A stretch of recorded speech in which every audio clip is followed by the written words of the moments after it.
Welcome to the CrashOut. Welcome to the CrashOut. Welcome to the CrashOut. Yo, what's good, y'all? You already know.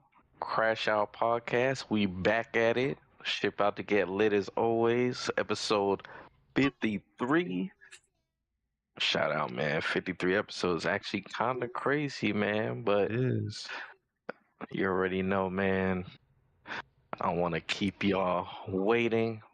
We appreciate each and every one of you that come and chill out with us, talk shit with us.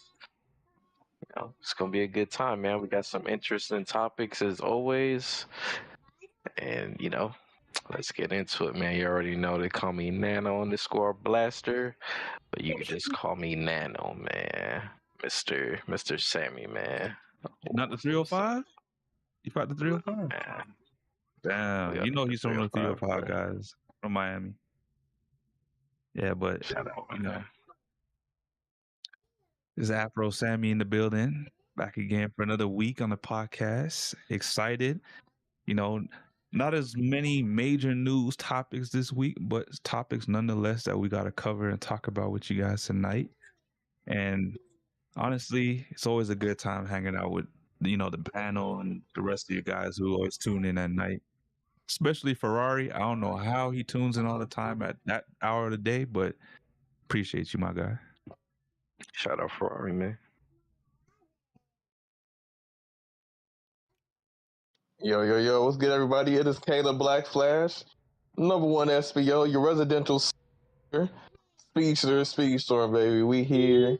Good to be back. Oh, and I'm mic'd up today with a new mic. Budget went up, the budget increased. You know what I'm saying?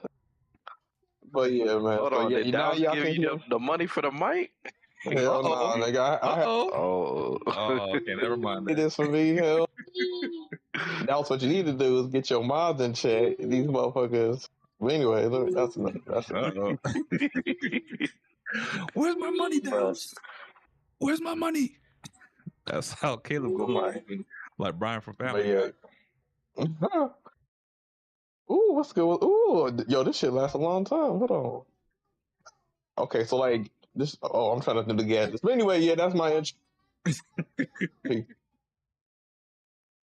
Caleb running some tests for some stats for us. Back on you, Mr. Angel.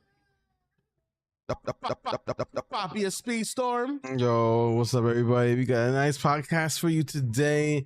A lot of some short topics, but hey, we could be short and sweet. That's all that matters, as long as we cover everything that's up to date. And we still got gaming news to talk about, regardless if it's a short one or a long one. So without further ado, let's get it on that pop. Oh, short one or a long one? Hey, yo, pause. Why you gotta be spicy? I mean, I know it's your mom on the Diddy. It's a hump day, but still, yo, damn, I'm Diddy. Speaking of Diddy, we're gonna get to that. Yeah, party talking about that.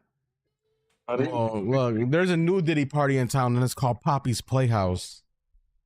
That's crazy. That's crazy.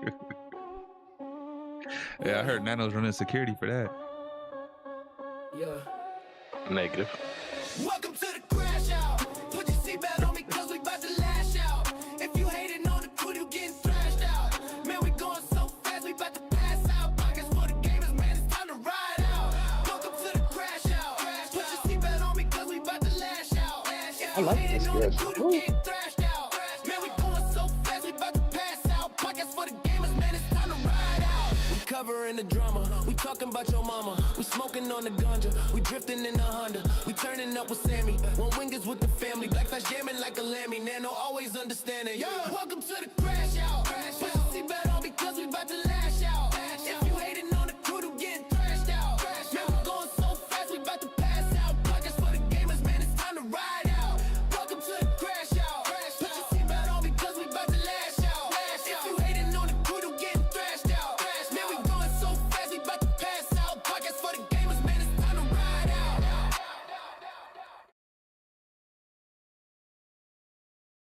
All right.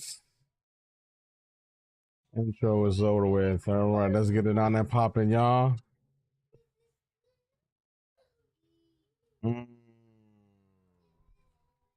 This beautiful screen right here.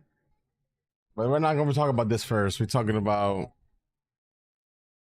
Speedstorm news first, guys. We don't know. Russell comes out tomorrow. So if you haven't, got prepped to get out, Russell will be available tomorrow. Tails event, like always. Hopefully this one is more generous than the other ones, but I don't know for sure. So stay tuned. Excuse me. Stay tuned for that. No, we'll say. Aside from that, that's really the only Speedstorm news. Other than, we got some gem news from the community leaders stating that they're going to be working on, a lot of patches when it comes to like the dog barking and the abilities, being heard even though you're in first and they're in last. Also, they stated that there is no plans to bring team mode into private lobbies. This is me asking directly to the community manager and asked them, are they working on a team mode in private? And he said, as of today or as of this writing, I got to get the screenshot because it is in the main chat, but he said there is no plans on doing that mode. They're doing new modes, but that mode specifically is not being worked on. So there is no team mode for the foreseeable future in private lobbies in Speedstorm, which is very upsetting because it's cooked. I mean, we've been asking for the team mode on privates for fucking since team mode's been a thing, and that looks like Gameloft has priorities elsewhere. They don't give a damn about private lobbies. They said new mode. That's like a feature, man. That's like a feature that should just be in the game. But all right. Like, bro, what are we talking about? Gameloft, man. You know how many times people are trying to play with their community streamers, bigger streamers that probably are not a normal person that play your game, and they go in a private lobby and knowing they can't play teams, they can't play all the racers that are available in the roster. Like, you guys are just shitting on your own game. Speaking of streamers, like, how many times RDC come back to this game and play it? Not at all. They came back to Sonic. They came back to this game. They was playing a bunch of racers, and they came back and played Speedstorm. Did they? And and it's like, how many times you guys see? They don't come back all the time, but the amount of times these dudes actually come back to this game to play it, and obviously they haven't played or kept up with the season, so they're gonna be behind. But if they want to play private lobbies and stuff like that, and they want to experience other races to try them out on their stream, they can't even do that. And you know what's worse? They'll get to that point and realize they can't play it, and in front of all their thousands of viewers, say the game's trash. Hey, that's one thing. I don't need RDC to validate me, man. They need to give us team mode for us. Forget the top streamers, man. The people who play the game need it, but it's just basically something we've been asking for, and they just like, nah. Like I said, they just, they're not gonna make no money, so they're not prioritizing it. That's essentially, the pattern I see. They say pattern recognition. Pattern recognition I've seen Gameloft is they're not gonna add a new mode or add anything and put development time if it's not gonna make them money. So, I think the last time Lofton was right the entire time. These guys just don't listen.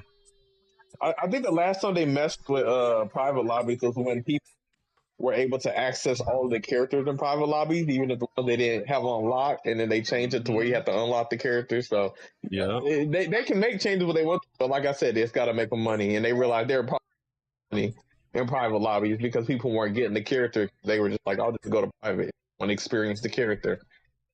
So yeah, that's some greedy ass shit.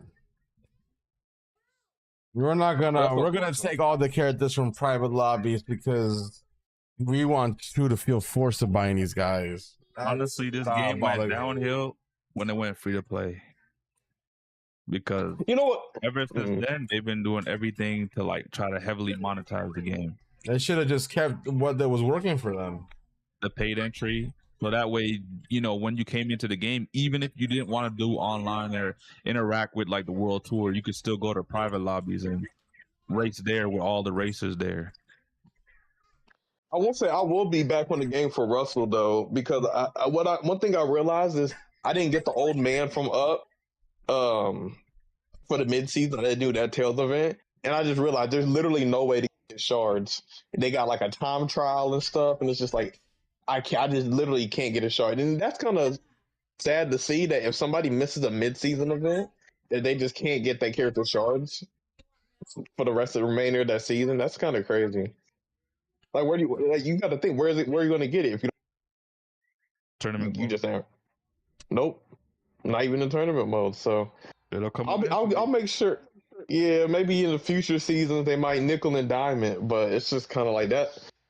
You know, I have like there's like 109 characters out. I have 107, and so Russell is one of those characters I don't have. So the fact that I have somebody who's been on the game for like over a year or two, however long it's been out, has plenty of shards, has plenty of upgrade. I can't get a mid-season racer. I didn't do a Tails event. Like, that kind of sucks. FOMO. But Man, I'm not even caught up. I have like 70 plus racers. I'm good, man. Good. But I mean, you've been a certified hater since the beginning. Definitely not. I had all the races collected by season 5, the end of season 5. Okay, man, I've been grinding this game, but I'm missing like 30, 40 racers. Like, that's crazy. Wait, what? That's crazy. No, I'm missing 30, 40 racers after like what? Pirate season, I want to say. Tisk. It's already been pirate season, or even night before Christmas. I think it was night before Christmas. You weren't a true I fan. missed the first racer I missed was what, Maui, and then after that I was like, I don't even care. Guys, he was the ops this whole time. He was the ops. You're saying I was Sonic the whole time? Then you might be He was working on the sidelines in the background, man. Giving Sonic all the fuel. That's crazy. It's like, you see this guys at Sega? Look at them. They're not even putting team mode in privates. That's what we gotta do. And look what happened in Sonic Crossworlds. There's team mode. Coincidence? Crazy, man. I mean, but yeah, that team, no, no go team ahead. mode and no team mode in the future.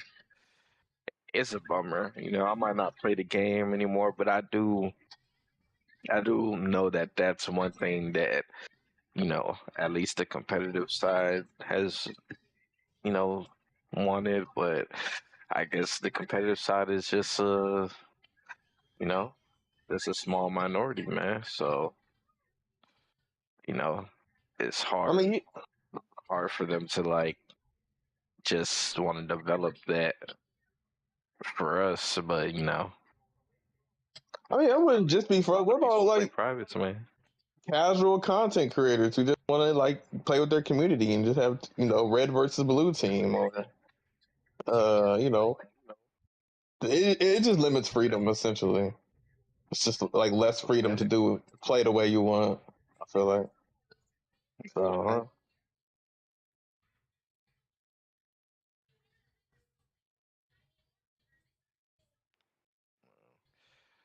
It's all good, man. Maybe one day they'll change their tune, but I guess we could but yeah, that's Speedstorm news. The Russell's coming out. Make sure you do the Oh shit! I forgot to tell y'all.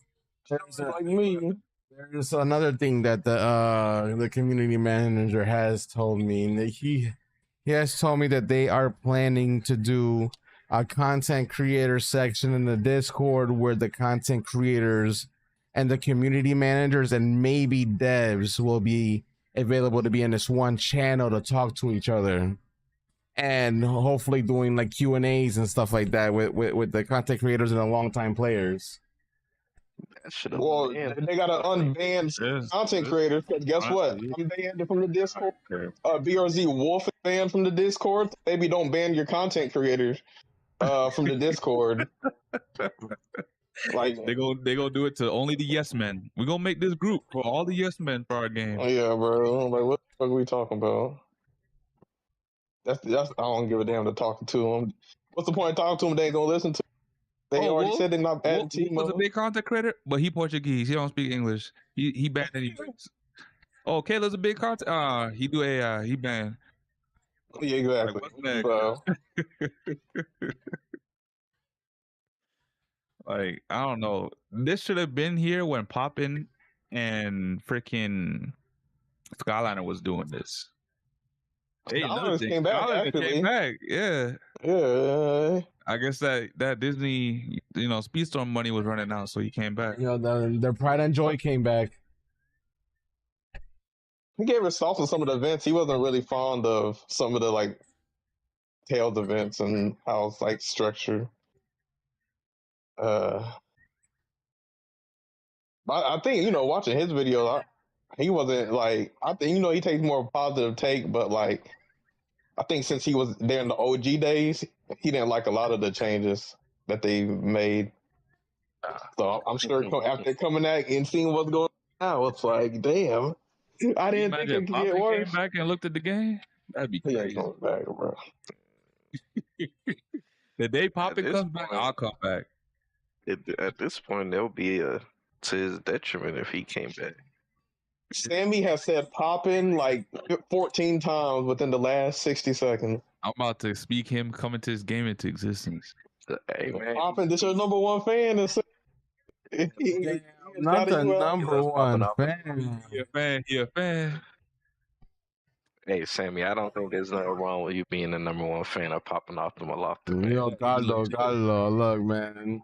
I gotta be speaking it with straws with the dev teams and shit, yo, because they'll ban me in 2.5 seconds.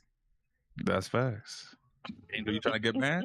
I'll help you out. Like, dude, watch how you talking to that dev. You're banned now. Like, damn, wow, what the fuck? Hey, you know what's crazy? One of those days I was streaming Crossworlds and I was about to post it in the Speedstorm official Discord. I was like, you know what?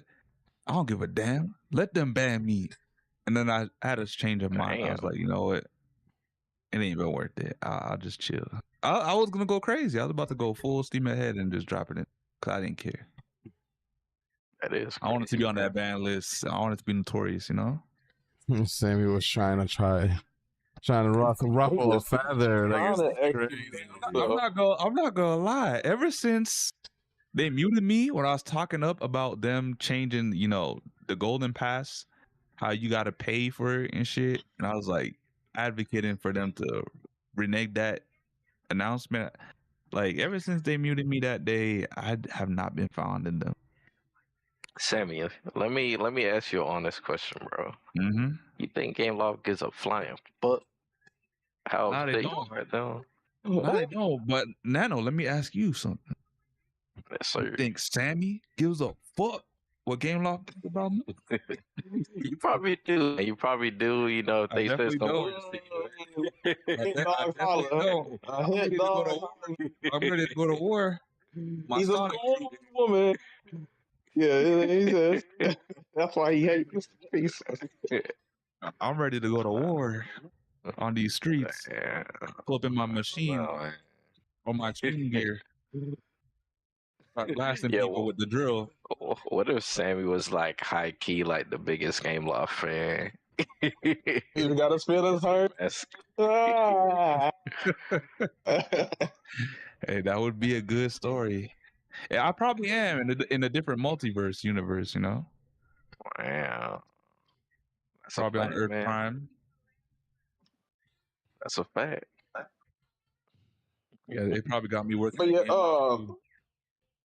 I guess they did show the Judy Hops and the Fox outfits and Speedstorm. I don't know if we showed that. yeah, we Mowgli? showed that last week. Okay, yeah. So we'll need to do that. But yeah, so that's pretty much the news. Ain't too much new in Speedstorm. They had the Black Friday sale, which was basically a way for you to spend money on the game. I wouldn't even y'all call do it a that? sale. That wasn't a sale. That was a Disney Speedstorm Black Friday event, an event for you to spend some currency. But no, I didn't do that.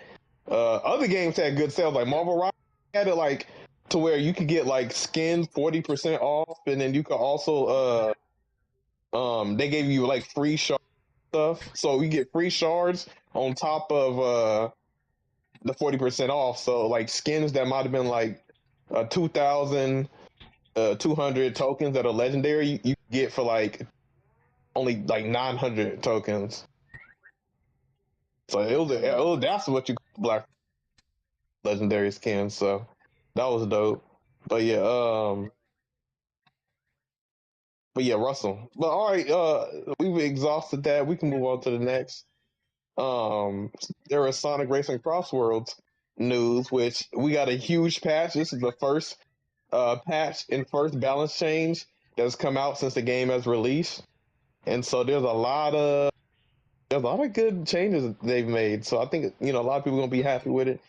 But let's go through it. I believe we have Angel. So if you want to bring that up on screen, and then we can go through the balance changes and the patch notes together.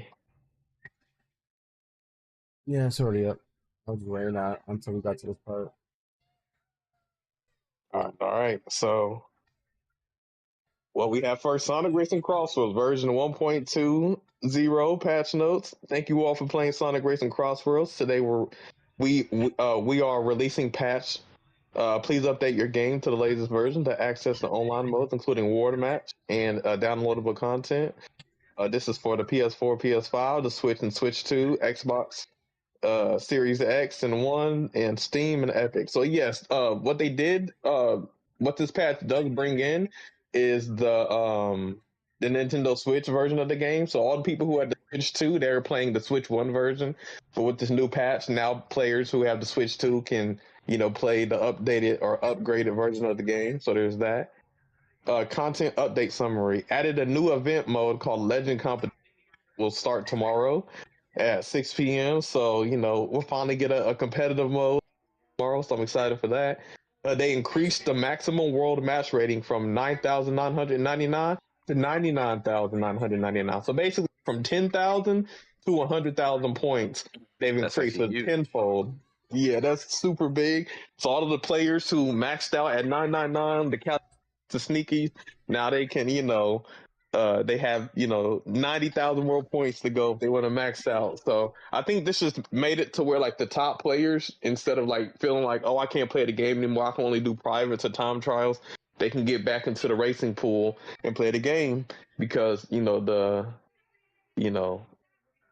do they call it, the points have increased. So I think that'll be, so now I guess the next goal for, a lot of streamers who stream this game and people will be, hitting 99999, which the way the points work, once you hit Legend 9, it's going to take a long time unless they redo like the Legend ranks. So like if they made it to where like if you hit 9999, I don't know if I like that. I feel like how what's it called? How strenuous the points are in Legend 1, it should still be like that. Just so like the getting max points, 100,000 points would be like more challenging. So but we'll see. Right now it's on it's on maintenance, server maintenance, so you can't go on like online yet, but I think this is good for the game. I think it's healthy. I will say I did get the Legend 1. I got the 9,600 peaked. But now it's like, damn, once I get 9,999, now points no more. Like, damn it. I was not one of the first people to get it. But maybe I'll be one of the first people to get the 100,000 points. We'll see. Hell no, probably not. People play this game. The people that got the max points, man, they are on it, man. Shoot, is there anybody that like got 9,999 points twice? Cali Mac, I think there's somebody named like SV Trash or something like that. They made 2 accounts, so they got 1 account max points, and then they got another account to Legend 1. I think the only person to get max points twice is Cali Mac and Chi. So that should tell you how easy the freaking is dedication, but that should also show you how easy them Australian servers are. I tell you what. Freaking, you get 2 accounts twice. I can't talking that shit. Talking about, man, you're just getting shitty players. That's crazy. I mean, we got to keep it a buck because within the, talking about this earlier with the fellas, but like in the network test, we were trying to stream because they didn't have it to where you could join up with friends, so you kind of had like stream sniping in order to get into the same lobbies or like queue up at the same time, and we were always able to queue up with people in America. Because that's where we reside, but then our friends in Europe and stuff, whenever they would try to stream snipe us or queue up at the same time, we would never get matched with them. Actually, not just queuing up, we would just never get matched up with the European players ever. And I think that's even a thing today. And the only way you get matched up with European players as an American is if they join your party. So there are region specific servers, so like the players in Australia only play against people in the Australian servers. The players in Europe only play against the people in the EU servers, and then the players in North America or America only get matched with like American players. So like if you're in a region where there's not that many players, then you're gonna have an easier time climbing. So, and like I said, I've raced against Cali Mac and Cheese is a very good player, but like when you're a very good player, you don't really have that many good players in your region, then it's gonna make it easier for you to climb.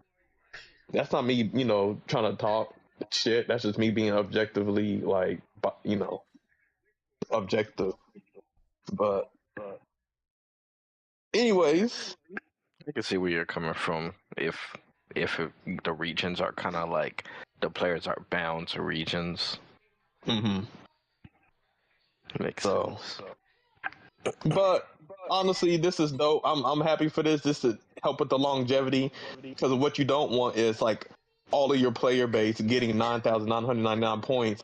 All right, I don't have to play the game anymore. I got the max points. I heard like people were like stopping playing because they got max points and they just didn't want to use their account and lose their leaderboard. Yeah, because it's like once you get max points, it's not like you can't climb any higher. It's like chronological order. So if you're the 15th person to get max points, you're gonna stay there. And if you lose points at all, your ranking will go down. So like, let's say for an example, let's say you're the 15th person to get max points. You don't play for a while, and then let's say 85 other people get max points. Let's say you're like, man, I want to get back on the game, play, and then you last place. Oh, now you don't have max points anymore. So then you play some more to get your max points back again. But then when you're on the leaderboard, you get max points. Now you're number 101. So that 15th spot you got is gone. So a lot of people didn't want that to happen. For them to get max points, continue to play, lose points, and then lose their leaderboard positioning. So yeah, that is a good change. I'm happy for that. On to the next. They added a multi-round option to friend match. And so what this means is like whenever you do like a private lobby, after every race, instead of you going back to the lobby, which the servers crash sometimes, mid, in between. Now you can just do it to where you want to do like 12 rounds. After you do a race, or just go to the next race. You won't even go back to the lobby. So like, or let's say you want to do like four races. You're just like a Grand Prix or something like that. Yeah, you won't have to go back and everybody has to ready up and all that kind of stuff. It's just you'll just go through. So Wait, the multi-run, that's for what? Just like online? So for friend matches, so like the private lobby. Okay. So for that's private lobbies. I like that. So like whenever there's tournament or there's scrims and stuff like that, a lot of times like you do a and then you'll go back to the lobby, and then when you're in the lobby, the game crashes, or you have to like choose another track, and everybody has to ready up and family ordeal. But now, before you even start, you be like, all right, race number 1, this track, race number 2, this track, race number 3, this track, race number 4, this track, and then you start the race, and then after every single race, you just go on to the next one. So that's actually going to make things way more convenient and speed up, friend matches and stuff. So I think it's a great change. I agree. So that's good. The next, they added 2 collaboration tracks to Jukebox. So this is not 2 new tracks, but it's just 2 music tracks. I wish they specified, but I looked. Yeah, it's two music tracks. So if you like, the new songs they added, you can. They added some 12 collaboration decals, so there's more decals. So tat up your car if you want to.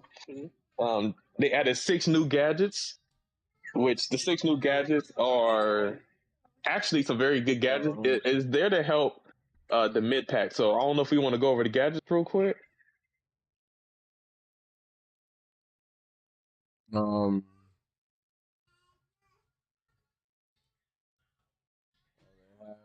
What is it? All right, so They're all right. So they got the gadgets editions right here.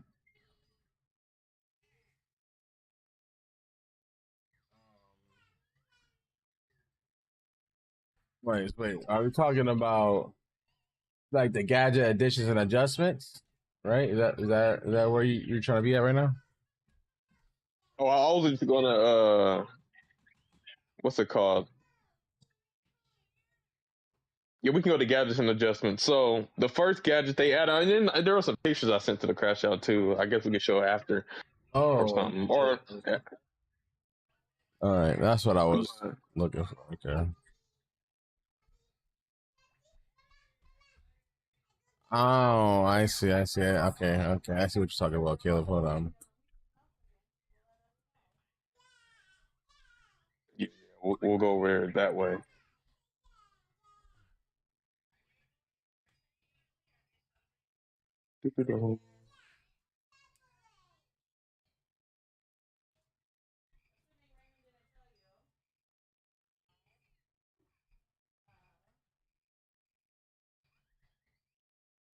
Yeah, so the new gadgets essentially that they added two types of gadgets. So there's the item control type, which they added lucky pair and double down, and then they added the support type gadgets, which is ring mercy, damage mercy, item mercy, and then strong finish. I got strong finish up right now on the screen. All right, so we can go over strong finish first. I knew this was gonna be it. Only temporarily invisible in lap 3, so that will run out still in lap 3. Yes, but it'll get you, especially if you're smuggling. It'll get you. I tested this out. It lasts for half of the lap. So on lap 3, you'll be invincible for half the lap.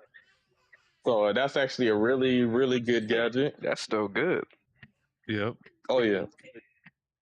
Because I was like, you don't have to do no level. Because for people who like you run power vehicle, speed vehicle, if you smuggling, all you got to do is just stay. You'll be good for the first half, and then the last half. At that point, you probably using drills and wisp and boost. So it definitely makes smuggling easier. So you have to incorporate that into one of your builds.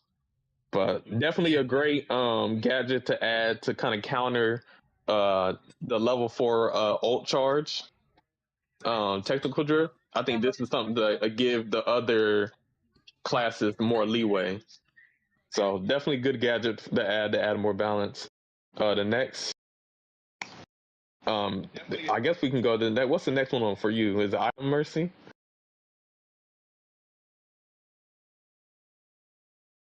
Angel. What happened? What's the next gadget? The next gadget is. I don't know what order your pictures are. The next one for me is Item Mercy. Yeah, so Item Mercy, it is get an item after taking damage. So anytime you take damage, you'll get an item box. So you get a boost, you get a rocket, whatever place you're in. I guess the items will differ, but I think, what do y'all think about this one? This one's interesting. Get an item after taking. I think if you're already smuggling, you probably already have. I don't know if this will help you that much, but maybe for like, I don't know. This seems niche. Which one is it? It's getting items After taking damage. So if you hit a obstacle or you get hit, if somebody throws like a rocket punch at you, you get an item. I feel like it could work. I guess the items are gonna be based off like your placements. So like if you get hit, and like in first, you probably get a spike ball. But if you're get hit in last, you might get a drill. Like that's true. That is true. So I can see it. I can see it having some payoff. It just depends. Maybe getting ran over. Maybe this is an item for people who get ran over by my trucks. Because I feel like when you're in last, you don't get hit that much because everybody has like catch-up items. But like, I guess sometimes you get hit with a drill or so maybe like, oh, you're in like 8th place. You have this gadget on, you get ran over, and now you get a monster truck of your own. I don't know. But this one seems alright. It seems alright. Definitely, some strategy. Nothing game changery, but definitely something you could probably have fun with. New way to play. All right, next up, what do you have on is it damage mercy for you, Angel?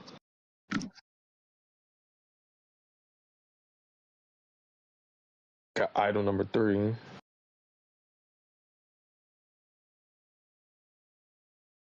Oh, I'm muted. I'm sorry. Yeah, it's damage mercy. All right, yeah. So we got damage mercy. So this is the third new gadget that they update.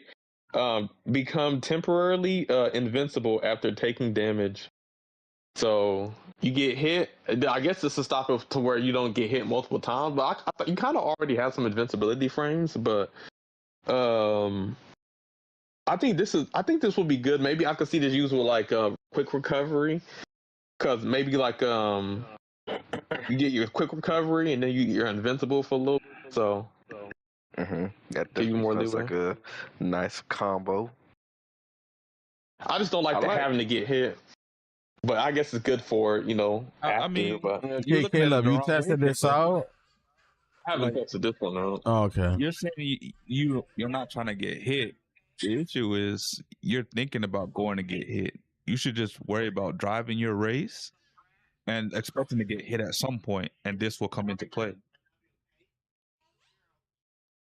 At Crossroads, it almost seems like you're going to get hit at some point. Yeah, and when you get hit, this shit's gonna pop off. Yeah, it's just me personally, I don't think it's I don't know, it's kind of mid, because what this doesn't say, I guess if you combo it with some other gadgets, it can be good, but just alone by itself, I don't think it's that good, because you're still gonna get like the ring loss, you're still gonna get stunned, so like the slowdown. Yeah. It's just like once you get your speed back up and running, you're invincible for a little bit. So that basically stopped you from getting like double tapped. Well, yeah, so it could be good for certain builds. I think if you run this with a acceleration cart, it will help, because after you get the stun, the acceleration cart is going to help you get out the stun quicker, and then you get the invulnerability or the invincibility. Oh yeah, we'll definitely talk about the acceleration kit that they added with some of these buffs. But yeah, that is damage mercy, so you check that out. Next up we got ring mercy. Ring mercy, get rings after taking damage. So I tested this out. This isn't as good as you think it is. So essentially, let's say you have 100 rings and you get hit, you still lose 50 rings, but what it does, it compensates you 10. So you'll end up having 60 instead of 50. So it's not good for like, maintaining rings. But what it is good for, there's a gadget called a ring gain, where you get a speed boost whenever you gather rings. So this gadget is really good for that. So whenever you get hit, if you have ring gain boost, you get a speed boost after every time you get hit. And if you combo this with quick recovery, not only are you already recovering quicker, you're getting a speed boost when you get hit. So I think this is a good gadget for the quick recovery build and the ring boost build, I will say. So and it's only one slot. By itself, it's not as good as I like what I wanted it to be, but what you're saying with like the combination of stuff, with like ring game boosts and stuff, it does look like it, be viable in some combinations. Yeah. So like I said, maybe it's in the past notes. I don't know if I looked on Twitter, but they are trying to. What they found out is, they obviously can see there's two metas. There's the front running meta and there's the smuggling meta. But they felt like there's a third meta, which is the mid pack, that's kind of been, slept on. So they're trying to add more gadgets to help the mid packers. So I feel like this is another gadget that'll help, the mid pack builds and stuff. So, but it's a good one. I like it. I like this double down one. I mean, the stats I'll get debuffed. You tested this? How bad do the stats get debuffed? Do you know? No, let me look. But yeah, so we got double down. Show you in the what do you call it, the parameters section, right? Yeah. It says all what's it called? All stats are debuffed, but you get double items. So yeah, let me go to the gadgets real quick. Yo, it's interesting, like you always that. I mean, that would be good for the smuggler build too. You always get double items. Hey, you good, Sonic? I didn't know you in the hospital. Hopefully you recover. I hope you get better, man. Well, yeah. Yeah. Yo, what's good, Sonic? Yeah, I don't know what happened, Sonic, but yeah, hope you're all right. Speedy Also recovery, appreciate my you guy. for checking in, even though you're going through that right now. Facts. Okay, so let me look. Ooh, okay, so I'm looking at it gives you -10 in all stats. So ooh, I don't know, I like that. So That's a big your hit. boost is -10, power is -10, handling's -10, acceleration -10, speed's -10. So the stats that really aren't going to be affected that much is like speed. Because speed is you'll get like a minuscule speed decrease, but like losing 10 handling for certain like vehicle types, like power types, that's going to be devastating. Losing 10 hold on. when it It comes might to not be boost. that bad, depending on how you put the build. I think if you pair this with super slow starter, where you get all your stats boosted by 30 on the final lap, it might negate some of that. So yeah, you're Yes, gonna it take a hit the will. first 2 laps, but pair that up in the last lap, you're gonna get plus 20 on all stats. Yeah. Because So I mean, the 10 off of the 30, so you get 20. yeah. But to do that, you're losing But you just, all your slots for 2 gadgets. Right? yeah, just so you can get double items for one item box. So, It could be handy. I don't know in it's what. niche. Yeah, it's very niche. Someone's A gonna make niche this play style. a build that works, but like to make it work is gonna be the issue. The issue is, let's say you do get 2 item boxes, but you're in like 3rd place. All you're gonna get is like what, tornadoes and shit. Like, so now you instead of 1, you get a tornado, or a punch, or a spike ball. You don't like getting tornadoes? Tornadoes are alright, but I don't know. It Not ain't really. really worth getting the double item. I'm not gonna lie. It's all like when it comes to items, it don't matter. This is about placement. Like, yeah, you're just gonna get double crappy items depending on what placement you're in. See, I'd rather get lucky pair, because at that point you can put that with one of the upgrade or add items where you can either get more with items, or you could probably get more defense. I think defense is what, 1 slot as well, if I'm not mistaken. Yeah, I will say this one seems a little bit better. It's a gadget they 50-50, added. but I'd rather It is lucky pair. Like what Sammy said, it's you occasionally get double the item, but you don't lose any stats, and it's less gadgets, so it's more flexible. So lucky pair definitely seems like it'd be the better option. I think losing all of your stats and it taking up 3 gear slots is it's not worth it in my opinion. Yeah. So lucky pair definitely seems better. But yeah, those are the 6 gadgets. So obviously we gave our thoughts. I was testing some things out, so hopefully that helps you guys. And obviously, I'm not gonna lie, Caleb, try it out yourself. and the rest of you guys, we're gonna have to revisit our tier list for gadgets. Yeah, I remember some of the things we said, bro. After the game came out, tournaments, ranked. Yeah, some of the stuff we were off on some things, but we were on point with some things too. But there are definitely some gadgets that ended up being more needed and crucial, and some other ones that are kind of irrelevant. So yeah, we'll have to revisit the gadget tier list at some point. So I got a question for you, Mr. Khalib. Yes. So based off of these patch notes, it seems like they kind of, I guess like adding more. It doesn't seem like they really nerfed anything too crazy.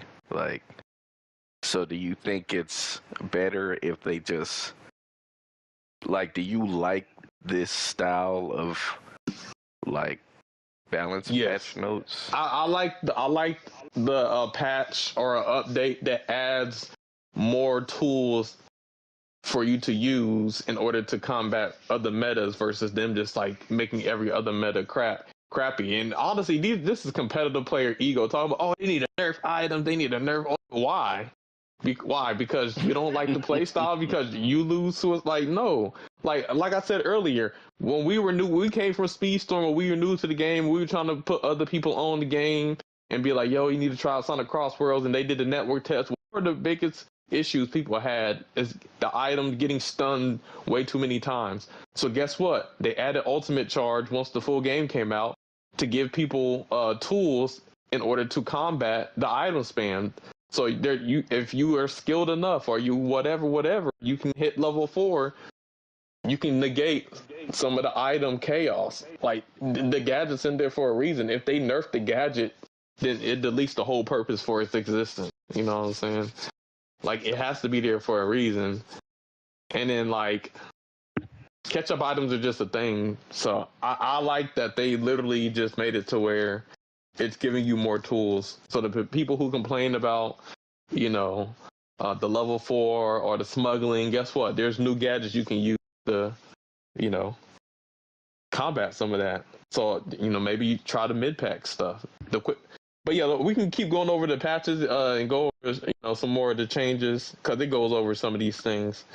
But I like that they didn't do just a bunch of big nerfs to the game, because that's one thing. What I don't, especially like just in games in general, I don't like when they make a character that feels fun and good to play, and they're like, oh, we got to balance them because they're too strong, and then they become like unenjoyable to play. I don't think that's the way you should do. You should make every character, if one character is fun and strong, you should make the new characters, the other characters, fun and strong. You don't make them worse. So Yeah. I think this is good. I gotta agree with you there, man. I know in Speedstorm, a lot of characters fell victim to that. Yeah, like it's like balance. Like Ana, and Ana was fine. She was fun. Yep. Yes, she was strong. But then, like, you nerf her, and now she's not fun to play. Now she's not strong. She's just out of the meta. That's not what you do. Especially like if they knew they were going to add all of these OP characters. Like at that point, they just could have kept Ana the way she was. But that's just an example. You know what I'm saying? You don't need to nerf a character into the ground in order to quote balance. Jesse, Yeah. Well, Jesse, that's Mike. she's a victim to the crew change. I know A lot of lightweight were. I mean, I Yeah, guess you Han. could say the supercharge helped them out, but you know, fuck supercharge. But yeah, those are people. Some people don't like those. But yeah, those are the 6 gadgets they added in Crossworlds. There are some gadget balance changes, some anti-cheat measures, and other adjustments and bugs. So anti-cheat measures, I'm happy because people were cheating in order to get time trials. There was replays of it, people skipping around. Yeah, bro. And I guess, you know, they were adjusting their stats and stuff. So not only were, I guess people were doing this in World Match too. So, you know, obviously, you know, when it comes to time trials, it's more visible. World Match, like, imagine somebody using level 4 ultimate charge with technical drift, but then they have stat adjustment cheats, and then you're wondering why some people just pull away so far ahead. Like, yo, how is this person like, you know, 2 kilometers in front? Like, we can't even catch up to them. How are they so far ahead? It could be because they adjusted their stats. You know, they could have added some more boost, added some more freaking, you know, top speed, and, you know, there you go. So I'm glad that they have these anti-cheat measures to make the game more legitimate. Not that it wasn't legitimate, but like, you know what I'm saying? Like more fair. Because, you know, whenever you have crossplay and you have like, you know, Xbox, PlayStation, and PC, you know, there's going to be some people who have a PC that got them cheats on. So I'm glad that they got more measures to keep the game fair and balanced and don't got people crashing out. You gotta be a lame ass nigga to cheat, man. I don't Yeah, bro. understand how people do that, man. You get good, especially in a game that is focused around items that help you catch up. Like, you gotta cheat. Yeah. Come on. Oh yeah, bro. But you know, I'm glad they're doing something with the cheating off the rip. So that's good, man. But yeah, you know, we go down that competition. We kind of talk about that. We'll just, you know, a new mode, Legend competition, has been added. This mode will occur regularly. So if you were wondering if this is a one-time thing, this will happen more than once, which is good. With the first competition being held December 4th, which is tomorrow, 2025, through December 21st, 2025. So, let me see. That'll be 2 weeks. So for 2 weeks, this will be going on. So I'm excited. Tomorrow, I'm curious to see how it goes. You know, some people might feel like, oh, the rewards aren't rewarding. All you get is a title. But it's about, you know, top 100, top 10. You know, I think there's some clout attached with that. You know what I'm saying? Some notoriety. You know, you don't have to go to somebody else's, some random, you know, fans tournament. Some random players tournament in order to get your, you know, ranking. You can get it in this, so officially. So I'm excited for it. World match rating, you know, we kind of went over that. 9,900, 10,000 to 100,000. Friend match settings, you know, you can have multiple rounds. No more going back to the lobby after each race. That's good. The jukebox tracks, collaboration stuff, went over that. All right, gadget additions and adjustments. So since launch, we've observed 2 common strategies in online matches. Using drift type gadgets to maintain top positions, level 4 charge, and then staying in 9th through 12th place and using item control gadgets to get powerful items late in the race and quickly jump to the top positions. Both strategies made it very difficult for those in 4th through 8th place to make a comeback. Therefore, in version 1.2, we've added and strengthened support type and item type gadgets to make it easier to make comebacks in 4th through 8th. We will continue monitoring online gadget usage win rates to adjust balance going forward. So, all you Ultimate Charge haters, you have to wait a little bit longer. But yeah, what do y'all think?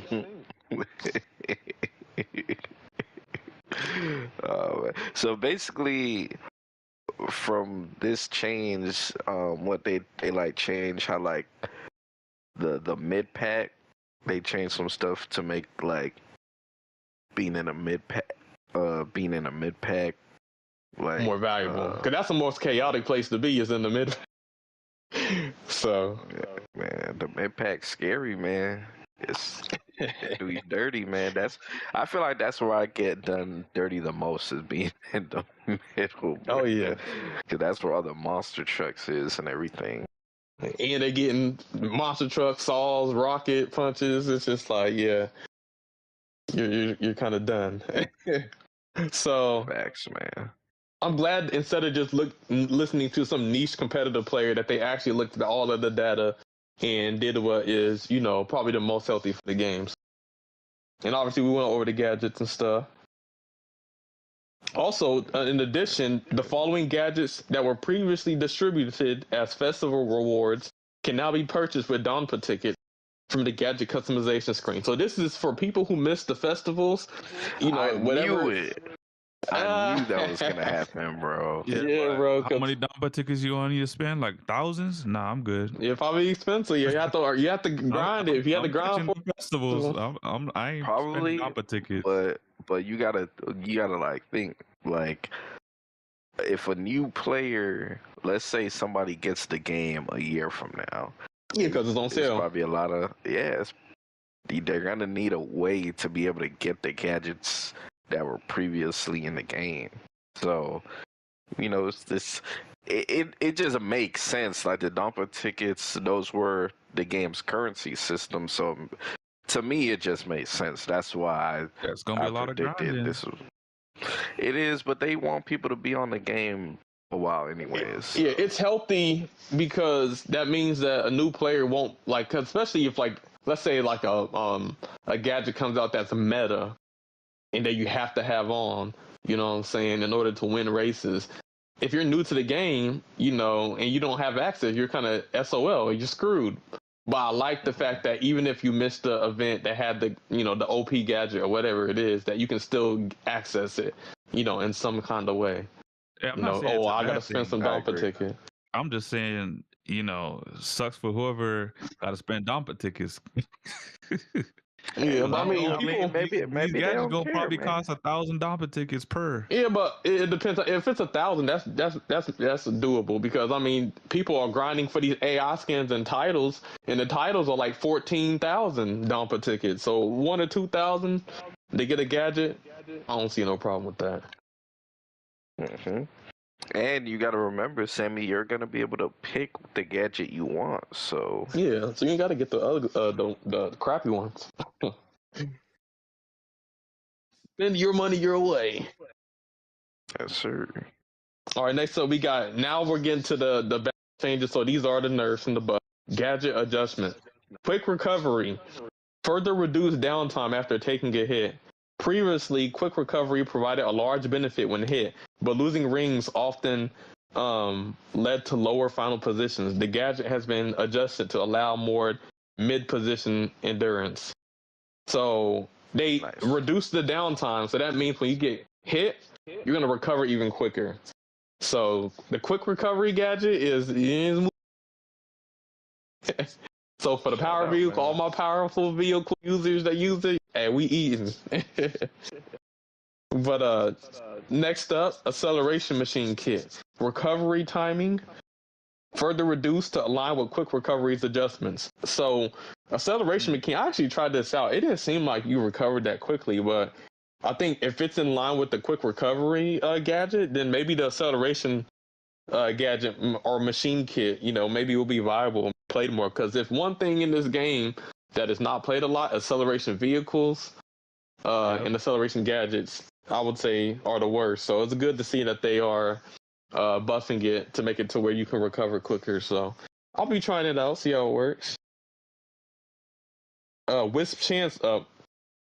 So this was the item that was used in like the smuggling build, the triple items, the item swap, and then people will put on a wisp chance up, so they could get like drills.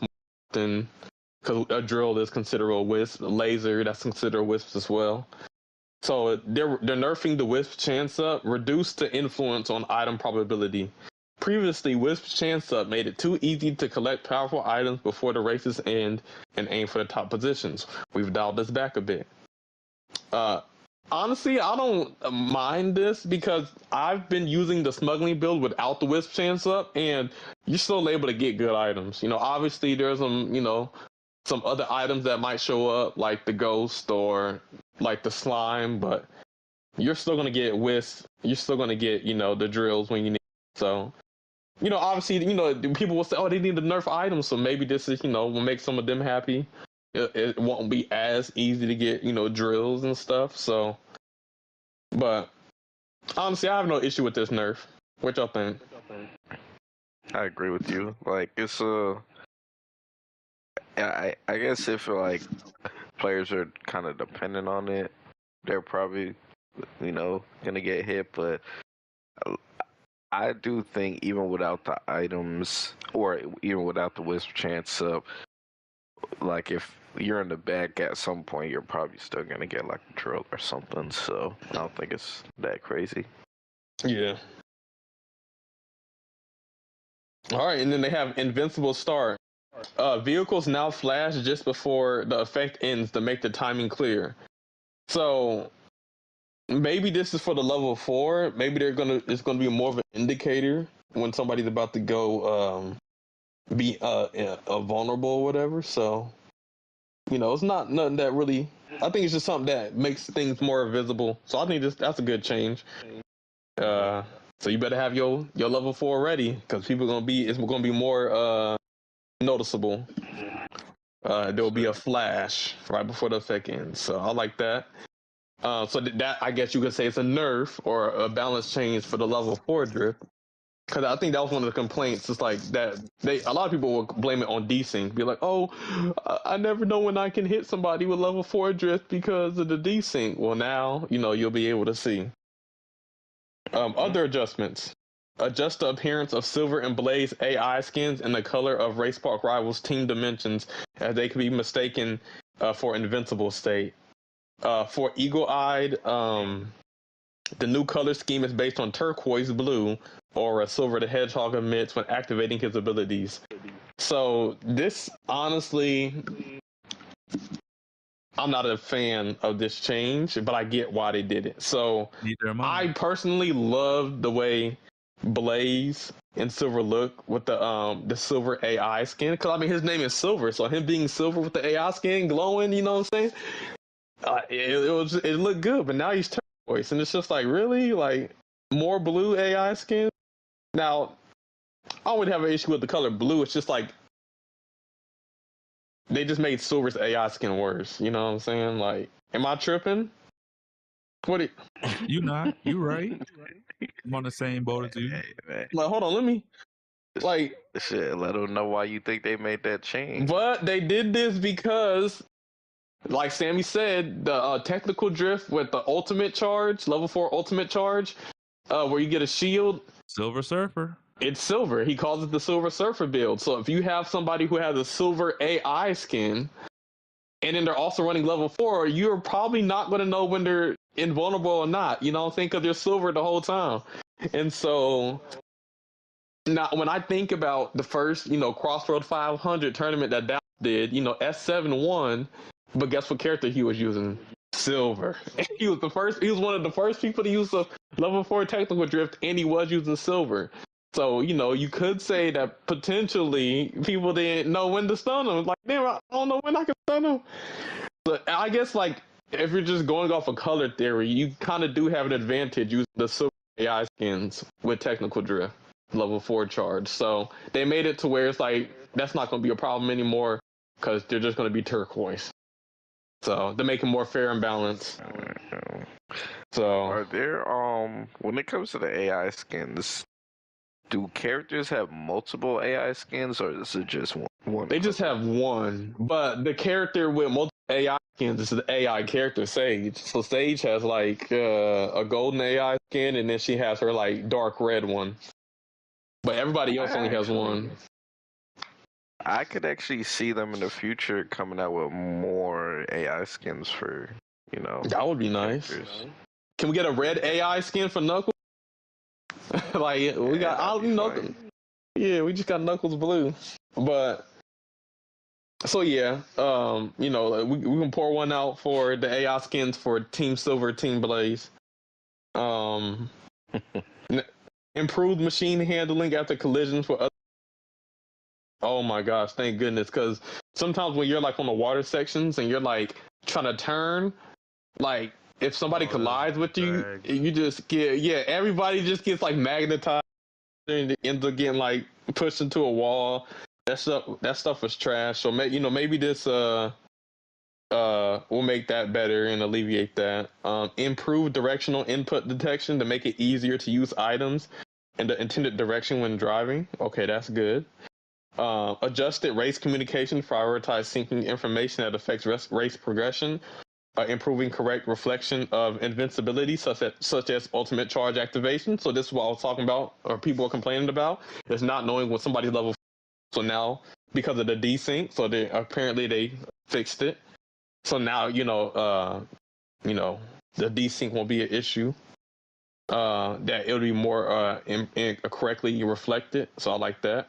And then strengthen anti-cheat measures for races and race results and online play, and such as global match on PC. Like I said, the PC players toxic. They bringing the cheats to the game. But yeah, these are some great changes. Honestly, like I have no negative things to say about that. Okay, that's what's up. Next up, we have concerning anti-cheat measures. With patch version 1.2, we have strengthened our anti-cheat measures to ensure a fair and secure online environment. These improvements focus primarily on countering cheating behaviors to give an unfair advantage in a world match time trial. If cheating activity continues to increase, we may be required to consider additional anti-cheat measures across a broader range of systems, depending on the situation, to ensure that all players can enjoy the game safely and fairly. We kindly ask for your continued cooperation in maintaining a fair and secure gameplay environment.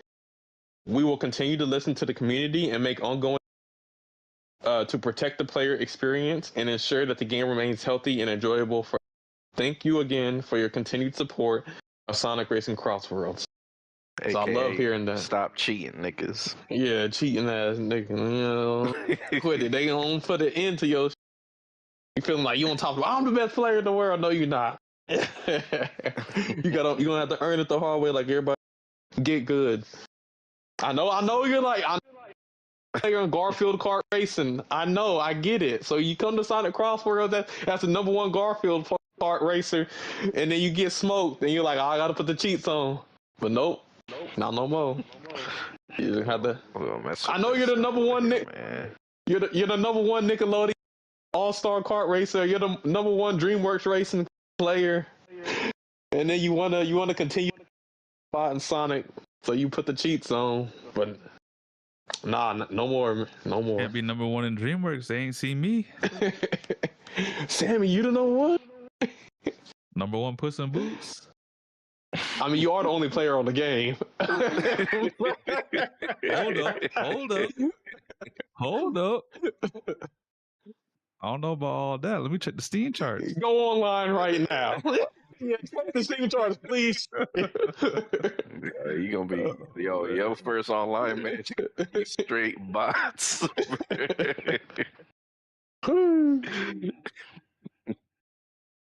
Let's see. But no, there's 2 people in the game, and I ain't one of them. hey, it's 2. There we go. Yeah, and both of them, neither of them play Puss in Boots, so you definitely don't be Puss in Boots. Oh snap! Oh man. But I guess to wrap it up, we got bug fixes. Fixed festival announcement showing old information before events. Okay, there was some confusion, so I'm glad they fixed that. Fixed a bug where auto acceleration failed to activate after several seconds. Improved smoothness and visibility of the left-right movement and item warning display. Fixed a bug where charge dash would not activate when passing through a transformed ring mid-air drift state using dash type. Fixed a bug where attacks from the King Boom item could be avoided using the charge or handle assist. Well, a bug, Charge jump. I didn't know you could dodge the King Boo with the charge jump. That's interesting. Fix the bug with King Boom Boom. This is a tongue twister. You say it 3 times super fast. It's a tongue twister. King Bomb Boo. Is that his name? I'll call him King Boo Boom. His actual name is King Bomb Boo. Nobody calls him that. They call him King Boo. I actually didn't know that. Yeah, I can go too. Yeah. It's just short. Yeah, we ain't stuttering. But yeah, I guess there's a bug where the items midair could cause the fire pillar to be incorrect, so they fixed that. They fixed the bug using the laser item that caused the dash type machine appearance to break at certain times. Okay. Fixed the bug where using the boost item aimed during boost frenzy at the exact end can make the item unusable. Oh, I don't think I've had that bug before. Fixed the bug where the tornado item during boost frenzy can make items unusable until the frenzy ended. Adjusted the dash gate placement and dash gate frenzy on certain courses where more gates than intended were placed. Fixed the bug in course Wonder Museum where machines could get stuck in the tornado. Fixed the bug on Sky Road and Minecraft World where using Slicer or Homing Punch when crossing travel rings or end portals could cause incorrect tracking. Fixed the bug in Steampunk City where colliding with the trains would cause the machines to sink into the ground. Fixed the bug in the course White Cave where drill in cave areas could cause machines to sink into the ground. And then fix other several gameplay bugs. So that is the balance changes and the patch notes. Overall, W in my opinion, W patch notes, W balance changes. I think it's definitely made the game better. I'm excited for the Legend competition tomorrow. I'm kind of glad that they made it to where the max points is 100,000. I can play. Everybody can play now. You can play. I honestly, with this, I don't even feel pressured to get max points anymore because it's going to be such a grind. I can just play this whenever I feel like it. I don't desire for the people who got max points 9999 before this update. Congratulations to you guys. You know what I'm saying? You guys are amazing. I think it was like less than 200, but I believe it was like 100 and like at most 150 people that got max points. So shout out to all of the players who got max points, you know what I'm saying? Before, the increase. So now, if you want to grind to you got your personal life is going to suffer, but you know, hey, do what you got to do. But yeah, it's I think it's a relief because I was at like I was kind of trying last night 550, and I was like, oh, I got to get 500 points, but like now I feel like, you know what, I ain't got to get 500. 10,000, we'll have 90,000 to go. So I think healthy changes. Yep. But yeah, that is oh wait, last but not least, with this update, if you go to the character select screen, you can see the new characters. They are locked, but they have like a, what do they call it? A clock icon. So the first one is Tangle. This is one of the characters from the comic books.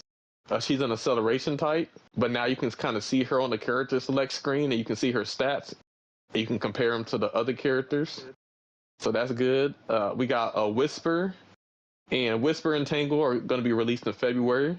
But Whisper is the second boost character, so now Hatsune Miku will have another, boost rival. And actually, this Whisper character has a higher boost stat than Miku, so that means this character Whisper is going to be meta when it comes to the Silver Surfer build or Technical Drift level 4, because they will be getting their, the boost just quicker than everybody else. So that is kind of insane. So February, we got something to look forward to. Next up, we have Knights. Knights is a speed character. So, and their stats are pretty much comparable to SPO. They're like SPO, but with one higher boost. So, but yeah, definitely going to be a Knights main. Definitely going to be holding it down with Knights. So I'm excited. That which will be released. Shout out Knights, man. This December. So, because they release new character festivals, I most likely predict after the Legend competition is concluded, they will most likely have the Knights Festival following that, which will probably be Christmas week. So, okay. Looking forward to that. And then we have II. This is going to be released in January. You know what I'm saying? I love my II. I love my monkeys. I love my AI. This is the perfect character for me. But yeah, man, II is a handling character, and out of all of the handling characters, II has the highest boost stat. So if you like playing Amy Rose, if you like playing Rusty Rose, Silver, Cream, and you feel like they do good, or Rouge the Bat, if you feel like they do good on Extreme Gear, you're gonna have an even better time with II. So II is gonna be meta. Can't wait. He's gonna be a great handling character. You're gonna get your boost hella quick.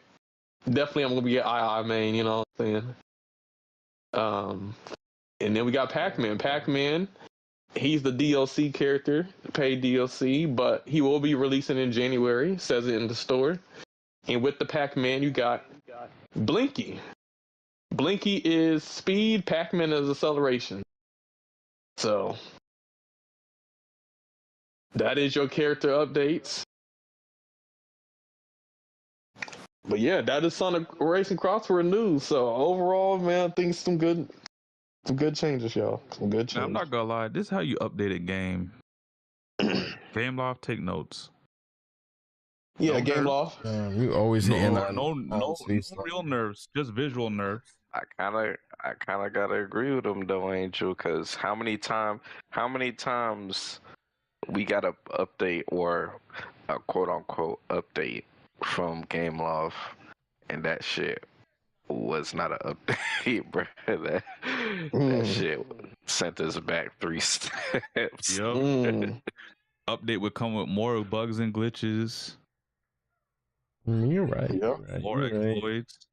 It's a Game Loft issue. Well, I mean, just what you said earlier. You said the developer said they're not going to add team mode into privates. Yeah, look at Sonic Cross for us. They people been talking about making private, adding features to make privates more easier or accessible, and they added some features to friendly match. So just on that alone, it's better. So But yeah, it's I'm probably sure. Hold on, can we do scrims? I guess since the servers are down, you can't do friends matches right now. But the moment the servers come back up, if people aren't doing the legend competition, if they're doing friend match, oh wait, maybe they can do it now. Yeah, people are probably doing it right now, doing some scrims and friendly match. But yeah, y'all. But yeah, that is your Sonic Racing Crowdsource news. So that W change. But wait, I just yeah. So. But yeah, what do we have next up on the topic? I know Where wins meet. where wins meet. Yeah, I've Right. actually been hearing more and more about that game, man. So it seems like more people are like actually getting their hands on it. I know our residential Mr. Angel, man, he's actually been playing it too, and apparently Yep. he been fucking with the game, man. Angel Yeah. fell in love. I mean, like, I knew I didn't need another MMO in my life, but like, I knew if I touched this game, I would get hooked, and that's exactly what happened. I played it for the first time a couple of days ago. I'm like, oh, okay, this shit's actually kind of gas. Not gonna lie, this shit's kind of gas. And then I've been playing it ever since. I mean, I stopped though because Destiny's expansion came out yesterday, so I've been trying to like beat that, but I'm trying to figure out how to flip flop these MMOs on top of doing the other games that I play. Bro. Oh yeah. Oh, never mind. I want to ask you, Angel, what got you into Where Wins Me? What like enticed you to play the game? Well, I mean, a lot of people were playing it, and from what the videos that I've seen, the one mechanic that kind of got me like, yo, that shit is crazy. It's the movement. Like, in a certain part of that game, you can literally sit there and fucking like take off, flying type shit. Like, oh man, that shit is crazy. I haven't unlocked it yet though, but from what I've been playing, the combat seems nice. You got the parry system, so this is like. It's an MMO, but it's like an action role-playing game at the same time as it being an MMO. You have your MMO qualities, but you also got action RPG qualities, and I think it's a great hybrid of the two. Like the skills that I've seen, the different combinations. They have healers, tanks, DPS. They got everything that an MMO has been asking for. I'm not an end game yet, so I can't really like give you guys the bread and butter of how I feel about the end game, which is the most important part of an MMO. But once I get to it, I promise I'll let you guys know if it's good or not. But for anybody that hasn't played an MMO and want to try it, I highly recommend it. They'll give you tool tips. There's people like in the freaking like areas. They'll be giving you like little posts here and there, like little hints, like, hey, there's a boss up ahead, or hey, there's a treasure right behind you. So like this community in itself is an amazing, and I know we just got this game, right? But this game has been out for a while in China, if I'm not mistaken, right? Yeah, a little bit. Like they got it first, right? Yeah. Okay. Is this a Chinese developed game? Yeah. You know who makes I this? believe so, yeah. Is it Tencent? No, NetEase. That easy. The same people that made Marvel Rivals, right? The same people that make Destiny Rising as well. NetEase is killing it then. Hold on. Yep. I don't know.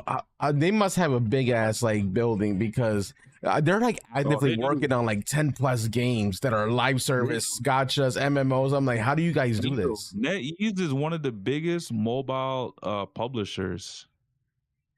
Like these guys must be running like sweatshops. They got a bunch of money in the bank. Like sweatshops for coding, bro. Be running the Dead by Daylight mobile game. That was them too? Yep. Damn, NetEase like just likes to make the mobile version of the top games. That's what it sounds like. Because they also did a Diablo Immortal, which was a mobile game for Diablo. They're the biggest mobile publishers at this point. Seem like that's their bread and butter. Yeah, but now they're moving into the consoles and PCs, and look, they finding success. Yeah, I mean, the game. I mean, NetEase knows what the fuck they doing when it comes to making a character look real good, pretty, you know, cosmetics. You're gonna want this because it looks fire, but you got to pay for it. Like Ace is really good at that. I will say that sometimes even the games that are not pay to win, but they're still like very, very, you know, big on the cosmetic side. Like Where Wins Meet, I don't think it's pay to win. It's just things, there's a lot of cosmetics. Same with Marvel Rivals, it's not pay to win, but it has a lot of cosmetics. But then you have games like Immortal and Destiny Rising, where it is paid to win more than anything, and it's a gacha game. So it's like they have a combination of all different genres in that company. It's crazy.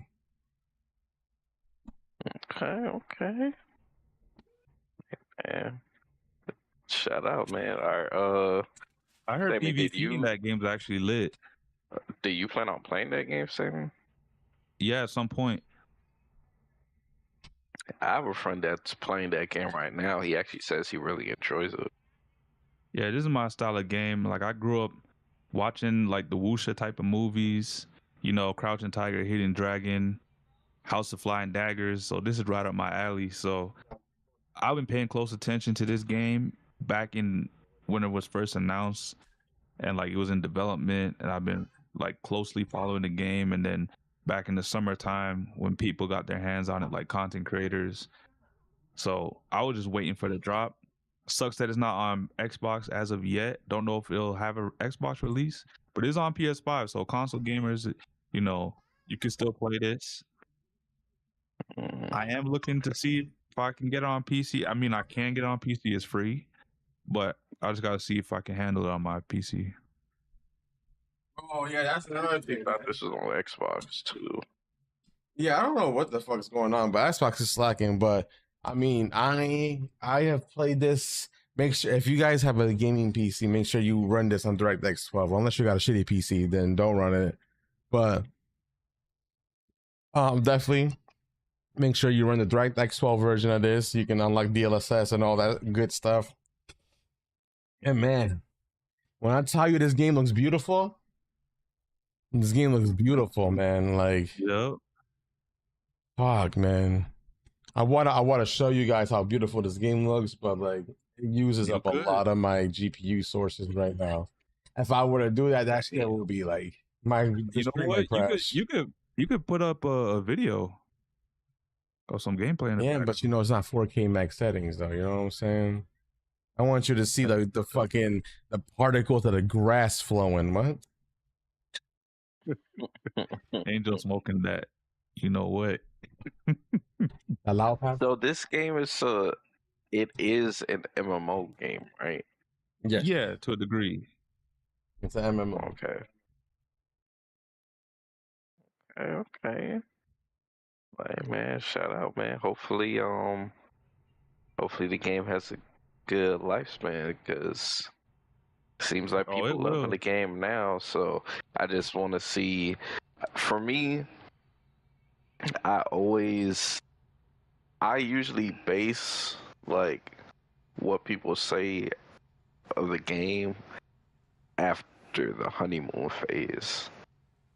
So That's fair. we'll see.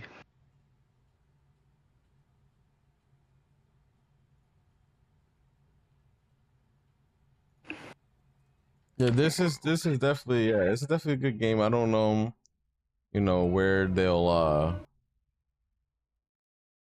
land, you know, or how like they plan on maintaining this game or updating it, but like I said, it's a cool looking game, and the graphics are beautiful. I mean, look at this shit. I don't know what settings they're having it, but I mean, this shit, I'll be immersed in this world, let me tell you. And I don't get to appreciate many games like this where the world is very immersive and very beautiful looking. You know, the samurai, I think the samurai shit and like and the time of the samurais and shit is also really cool too, because you don't get MMO like this where it's like samurai based. Some people say it looks like Ghost of Tsushima or Ghost of something similar to like one of those games, but in the MMO sense. Oh no, Naraka Blade Point. That's the one that people compare it to. Okay. I have heard some stuff about that game as well.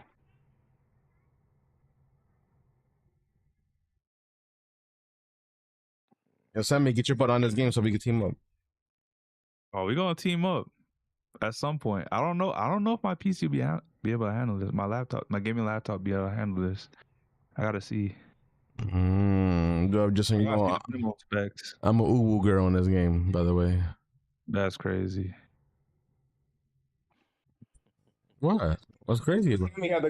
Sammy had to clarify. He said, "I ain't got a PC. He got a skinny PC." He said, "I got." Man said the skinny PC. No, that's a great segue, you know, because Sammy will get a PC soon, aka the Steam Machine 2.0, you know, Or the hybrid at this point. We'll see. But yeah, it's a good segue. Yeah, man. I know there was some stuff going around with the pricing. Yeah, so apparently, you know, Valve, there was like the pricing of this Steam machine ain't gonna be like consoles where we selling at a loss. The way you would take parts to build a PC is what the pricing of this Steam machine is gonna cost. I try to tell you, Sammy. I try to tell you, bro. I try to tell you. Hey, it's not like I was naive. I was just saying it would be good if they sold it like consoles because that way they can cut into the market and compete. But then at the same time, I could kind of see it where they're like, you know what, we're gonna make this the value of like a PC where if you like picked your parts to make this Steam machine, that's how much it would cost. Did anybody do that yet? What, make a Steam machine equivalent to Yeah, to see how much it would cost. I could check. Like I said, I'm guessing $800 to $1,000. Yeah, I was guessing that too. Somewhere between 6 to 1K. Like Which they're gonna do. This is gonna flop just like the 1.0 version. If they're gonna sell a console like, you know, PC and a console like experience. Oh shit! Hang on, someone did this on Reddit. I'm gonna send you the link for $800 to $1,000. Knowing that there's an Xbox hybrid that's gonna be doing the same thing that Steam machine can do, and price but it around more. The same point. And price at around the same point, and it's going to be more powerful. Anybody in their right mind will go to the Xbox and not get the Steam machine because I get better specs. Integrated onto Windows as well. Exactly. Like there's Xbox hybrid. Like this Steam machine picked the wrong time to come out when an Xbox hybrid is right around the corner. I mean, it really just depends on that price point. To me, right now, the Steam machine, the price point is the make or break. Yeah. And the way they're talking about it, I was going to be price point close to if you were just going to build it yourself, is very worrisome. Very worrisome.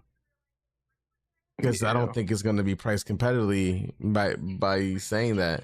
Because they're not selling at a loss like consoles, which is why consoles are so cheap. Because they take that loss and they get their profits off the games you buy.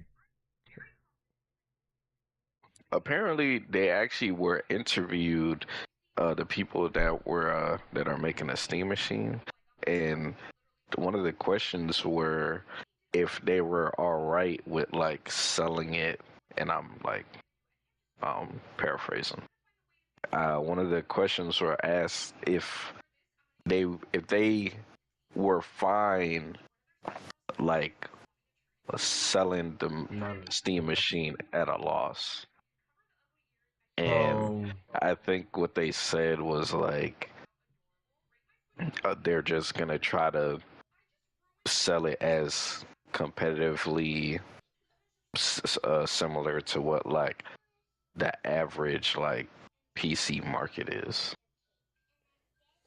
So with the Reddit post that Sammy's talking about, my monitor is off, so I can't really like put it up in the middle monitors to see it. But I'll tell you exactly, the headline is all you need. Build with the exact Steam machine specs is $770, so it can't really be more than that. So if anything, it's gonna be priced around $700 to $800 mark. And that's if they're cutting the loss. So if it's costing them $770, they probably get some deals with these parts to actually make that cheaper. Because obviously they're a company, they get bulk pricing. So they could probably manage to sell this at a $700 even mark. I'd say Yeah, maybe I think- maybe even 649. I think 649 would be all right. I think they should sell it at a loss because it's Steam. They're making so much bank. I literally don't even think that's gonna matter. Plus, the goal for the Steam machine is to get more people into the Steam environment. That alone will make you more money. So I think they should sell it at a loss. I think so too, only because we already know PS6 and the next Xbox going to be close to $1,000 anyways.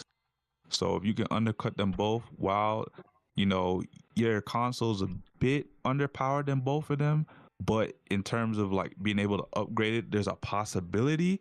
I think that is a good selling point. I agree, Sammy. I agree with everything you just said.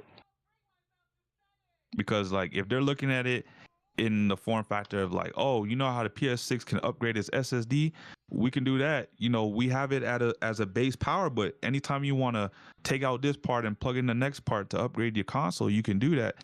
If the Steam Machine 2.0 allows you to do that and offers that free customization, like let's just say you buy this at $649 or $700.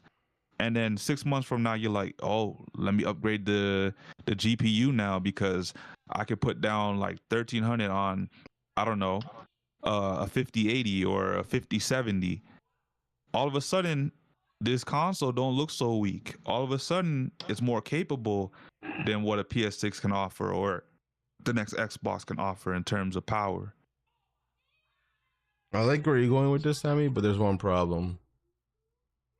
One problem with that. I know it's tiny, so Yes, it would have to be a mobile yes. chip. So Yes. like there is no upgradability when you're using sockets like the sockets that like these consoles use and the sockets that like the Steam Deck and the Ally X use.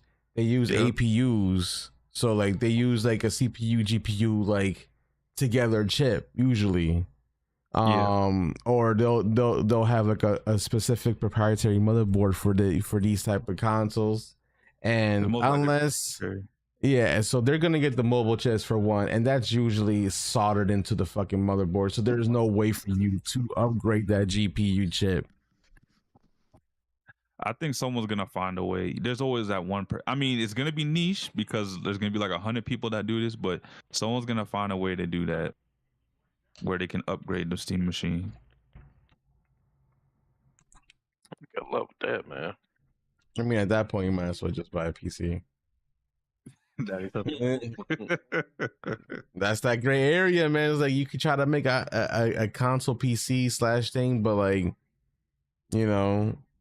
if somebody wants to upgrade it, you're not gonna be able to. And at that point, you might as well buy a PC. So you're gonna get that argument. Well, like at that point, I'm just gonna get the new Xbox that can do the same shit but more powerful. And I don't gotta worry about upgrading it because it's more powerful. Yep. Mm-hmm. That's facts. I don't have those problems. I got a PC. But speaking on Steam, apparently there's been some rumors that Steam is coming to the PS6. Which y'all Damn. thought That's there. Dang, it's crazy because what are we just talking about this? Yeah, that PS6 needs to be a hybrid like the Xbox. And it looks like it.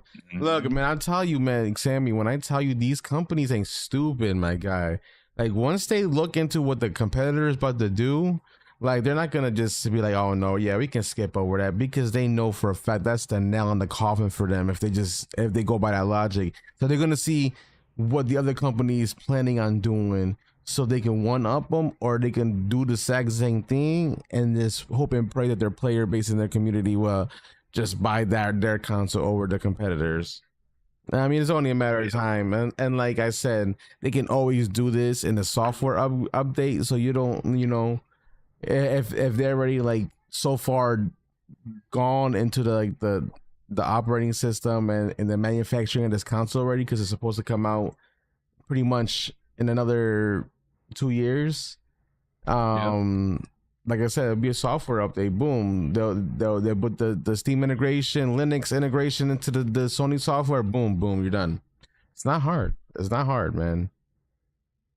Now, From what I'm hearing though, this is actually just a rumor from like a YouTuber, and it spread like wildfire. oh, that's not even a credible source. Oh god. Yeah, so apparently everyone's been quoting this guy, the hip hop gamer. And Yeah, I people are don't giving believe their it. takes. Like Steam coming to PS6 and it's just a rumor. Hell no. We need credible sources, man. Yeah, it is something you have to take with a grain of salt. But Oh yeah. if more rumors start coming out like this, I wouldn't be surprised though. Well, I mean, that one thing with the cross buy, it seems like it was legit because people were going to like an actual PlayStation profile to find these icons with the cross buy in it, and it was coming up like legit. I don't know how legit that could be. I don't know if Sony was testing things, and maybe you know they might go back on it and not implement the cross buy feature in the next PlayStation. But I mean, I feel like, yeah, I don't know. I mean, obviously the source is it's not credible, but I mean, if he does stir an uproar, and if he does stir a lot of people quoting and talking to him and talking about it, you know, it might, you know, Sony might be like, oh shit, people really want the Steam integration and hybrid console. We might have to, like, you know, I'm not gonna lie, pull a fast one. People were just talking about this crap. Because I'm not gonna lie, if Sony, if they gon' like, if that is a thing, then a lot of us could just do the wait and, you know, the wait and see approach to see which product is gonna be done better. And you know what the best part about that is? If Sony implements Steam on their console, that means no matter what, no matter if you guys that play PlayStation, doesn't matter if the Xbox people play Xbox, at the end of the day, we will still be able to play together because y'all still have the PC part in your hybrids, regardless. Mm-hmm. That's a fact, man. That's a fact. I've always been saying the way to go in the future for consoles was to be hybrids. Like, you don't have to completely like get rid of the console form factor, but at least make it a hybrid where you can get the benefits of PC if you don't want to have to build a PC, because a lot of people at this point are comfortable with the plug and play. 100%. Hybrids is the way to go now, because I know people argue, hey, why don't you just buy a PC? Why don't you just build one? Why don't you do that if you're gonna just wait for a hybrid? Some people do not want the headache of having to troubleshoot their computer because their game doesn't launch, they got a virus, or they don't know what they're doing on PC. Well, like a proprietary console and software, you know, it's plug and play, like Sammy said, and they can still play those same games that PC players can play. You know, having that hybrid option, you'll add the PC element to it, and since, you know, your hardware is proprietary, so like, you know, you don't have to worry about different specs, different anything, because it's all the same shit built for that console.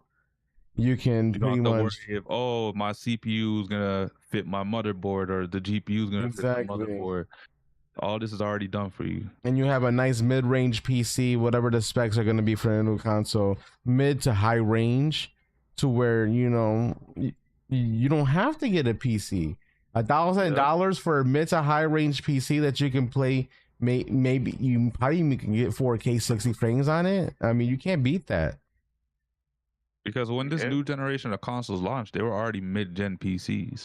That's what everyone was complaining about. They weren't at the top, they were starting from the middle, which, you know, when you build a PC, you want to start somewhere near the top, because in a couple of years you're going to be in the mid-gen. And if you a sucker, let's say if you're a sucker for our MMOs and RPGs, you want a hybrid, because a lot of these MMOs, the console players can't even play because it's only on PC.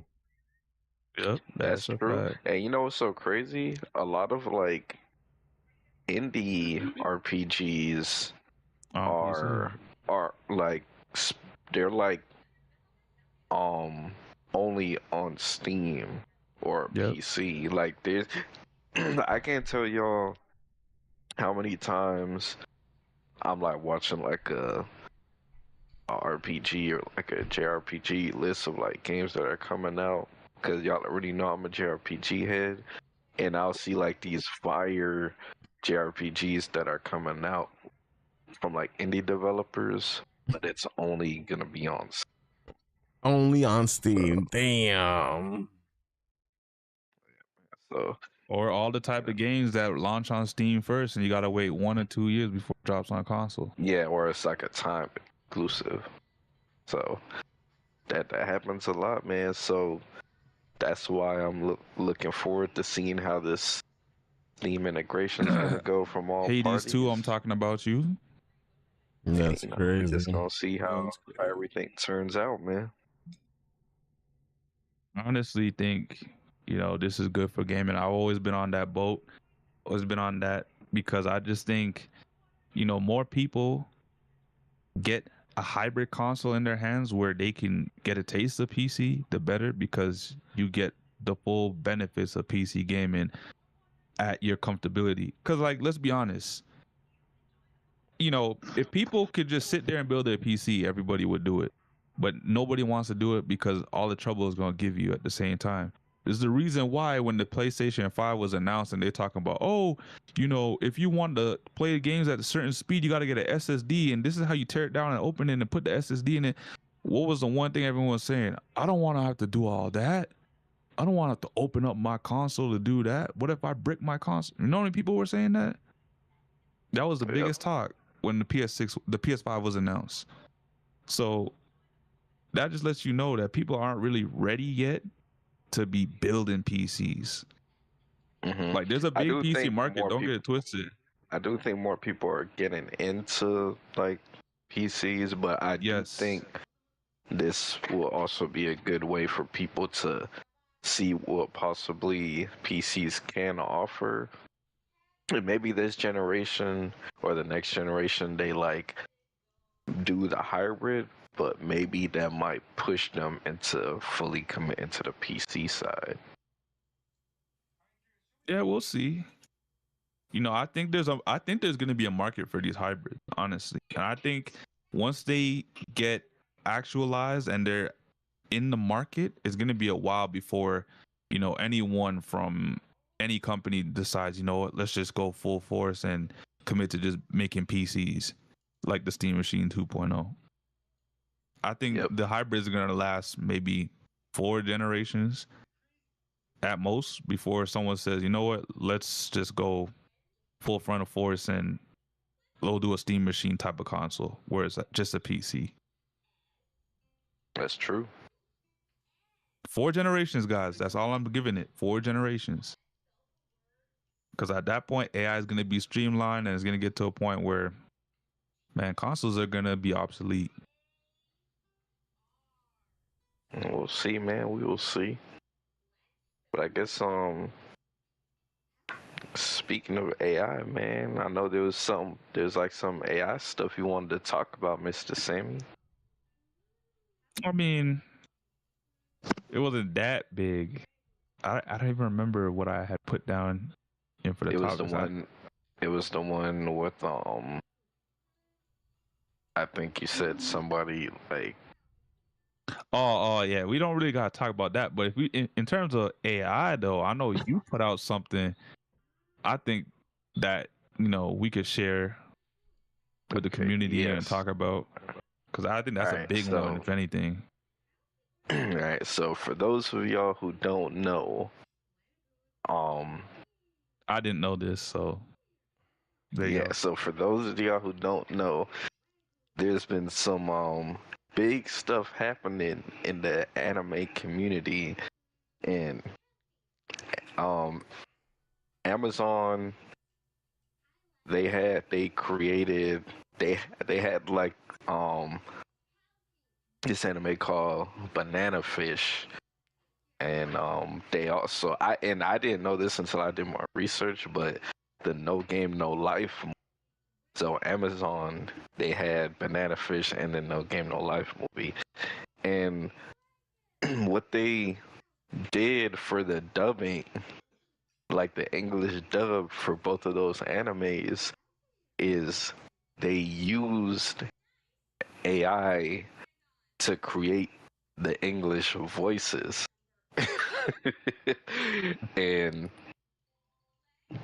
it's been like they've gotten a lot of backlash for it because one, people aren't right now, people don't really look too fondly on like There's a lot of people who do, voices. but there's a lot of vocal motherfuckers. I was waiting for Caleb to say something. They are, but it's in this case it's kind of like a double whammy because one, at least from what I'm seeing, a lot of people they just don't like it in general. But Yeah. but There's a big disdain for it. Now, oh, yeah, I will say, let me yeah. Oh my god. finish. So, two, it was a ass. It was a ass job. It made it look extremely lazy. The dubbings, they didn't have any type of soul or nothing. Did the dubs? Sorry to cut you off. Did the dubs? You know how you can watch like anything with subtitles on? Did the dubs actually have proper subtitles? Well, the dub. Yeah, dubbing is fine. That's I mean they do. Yeah, the dubbing is either done before, like let's say like something in a foreign language comes out. There's like a team that does the dub. No, I Oh get wait, that, my but I'm bad. saying, I thought you meant subtitles. My bad. yeah, I thought you meant I'm subtitles. saying, You talking about dub? Okay. yeah, I'm saying if the dub, you know how, because Nano's saying the dub was bad, but I'm saying okay, it's bad, but were the subtitles for the dubs bad as well? No, the Like, subtitles that are makes on board. The subtitles I think were from the actual original like Japanese voice actors. Oh, so they just translated it to English for the dub. Yes, and So the dubbing. it was just the dub that was Trash, off. Subtitles are fine. Like basically you're wondering if it's like accurately Yeah, representing what's said. Yes, but the dub of it is what it was bad. was trash. I saw the link, and yeah, it was bad. I mean, then all you still got more to say. You can go before I get my take. Yeah. I knew Caleb was going to go crazy. I did put like 3 videos of like people talking about it. The last video that I put was kind of like a dude kind of just making fun of it because he usually like does like parody videos of him making fun of certain situations. But yeah, Angel, if you could like, I guess go to like the first link, if you scroll up a bit and then like play that and we could like listen to it.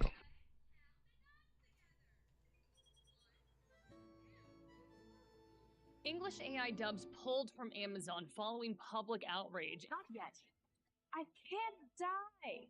Amazon listed English AI dubs in credits for foreign language works, including anime, Banana Fish, and No Game No Life Zero last week, but now the dubs appear to have been pulled. The credits stated the English AI dubs were part of a beta version. Spanish language AI dubs were also listed as part of the beta version and were included on Vinland Saga and other works. Spanish dubs for the first season of Vinland Saga and Banana Fish that are also listed as being generated by AI are still available on Prime Video as of our making of this video. Clips from the allegedly AI dubs went viral over the holiday weekend, garnering a great deal of backlash on social media. Don't die on me, Skip. Can you hear Don't that? leave me, please. It's unclear whether or not allegedly AI dubs Nah, are it's still, actually allowed to exist. Social media users have speculated over how and why Amazon has done this, although nothing has been verified as of yet. Amazon has made no official announcements Yeah, I can hear about it. either launching this Okay, beta that's version what I or just about said. removing any content. This is a developing story, so don't forget to follow Anime News Network for more.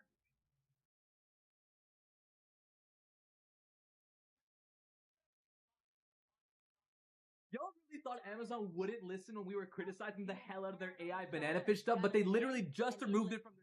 I I'm shocked at how fast we made $1 trillion company full. Those who don't know, a couple of days ago, Amazon released an AI dub of Banana Fish, which was then met with a shit ton of criticism and backlash online. Now, they quietly removed it from their site. So first of all, thank you, Amazon. This is great news. But by far, the most important thing from this whole thing is realizing how important our voices are. A lot of people were saying there was no way in hell Amazon would ever listen to us, but guess what? It's gone. However, at the time of making this video, there is still a Spanish AI dub of Banana Fish along with Vinland Saga, which hopefully will be pulled as well. Regardless, this is a great step in the right direction. Use your voices, people. If AI has no place in this industry, we have to let them fucking know. Anyways, have a nice day, guys. Love you. We at Amazon are happy to announce our first ever AI dub of the popular anime Banana Fish. What? An AI dub for an anime? Oh my gosh, this sounds awful. Why did you guys decide to do this? Well, it was more convenient to use AI instead of going through and Hold on. casting voice actors. We've saved so much time and money with this dub. Saved money? Amazon is worth $2.5 trillion! Do you know how little anime voice actors charge? They're nowhere near the same level as Hollywood celebrities. You could have easily hired humans to dub this anime and it would have sounded way better.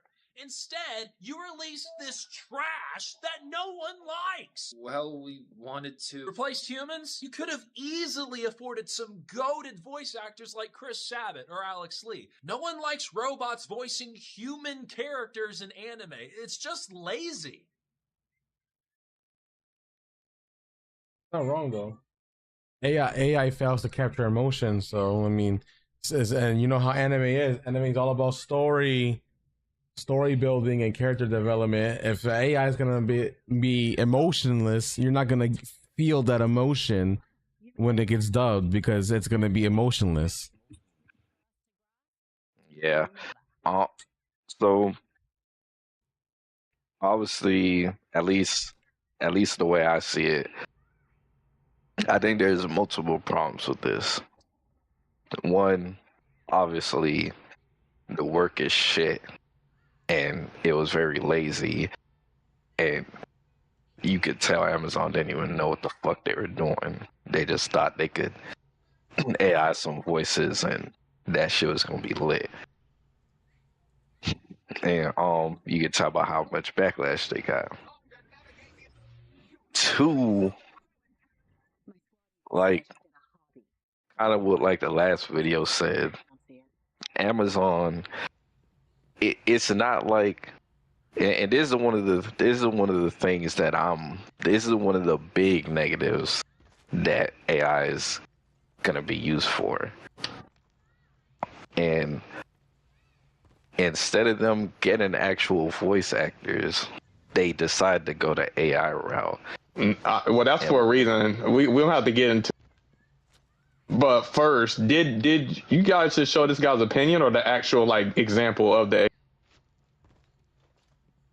Yeah, we need the example. Yeah, I don't know what that Like, video is. You want to hear the AI? Well, I mean, people come here for our opinion, so I don't know about his opinion on it. I think you posted some clips that showed the examples of the bad AI dub. I think we could show that and then talk about it instead of just go off of somebody else's opinion. Facts, man, facts. Hold on. Let me see. Because if I could find some. You posted it, you posted it in the chat. It's there. I don't know. No, those are all the videos that I played. So you posted examples? I could have swore one of them like showed something where you could like actually hear it. Yeah, I played all three of them. I was waiting for them to like post something on, but they didn't. So it's just people talking about it. Yeah, it's people talking about it. Yeah, I actually thought one of them had it, but yeah, one of them had it. Yeah, because you heard. I remember it. Yeah. No, I played all three of them. People Did I hear it? Yeah, I don't know what I ain't hear like an actual like example. Let me like. Unless it was the first one. It's I think it's the first one maybe. Following public outrage. Not yet. I can't die. Amazon I got a video. She did. He did. It was like a quick, like 2 second of the anime. Yeah, that shit sounded so bland. It's right here. English AI dubs pulled from Amazon All right. following public outrage. Not yet. I can't die. Amazon So That part right there, where it says "I can't die." That was the AI dub. yeah. So okay. Now that can I go in now? Oh, here they go. Everybody, be careful. Yeah, go ahead. Okay. Tino's So going guns blazing right now. the issue isn't AI voice. It's that they're using a bad version of it. We literally use I would Suno, agree which too. is an AI app that literally generates its own voices, and you can feel the heart, soul, emotion with different dialects, different languages, and it doesn't sound dry or generic. So if the issue isn't the use of AI, is It's the prompt.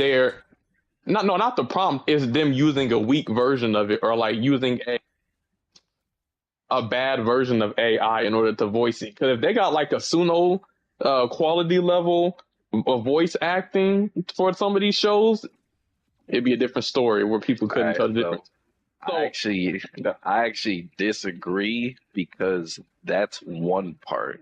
It sounding good and not sounding good, that's one part. Yes. But remember, another big side of the backlash is the fact that they're not using actual people. Remember, Yes.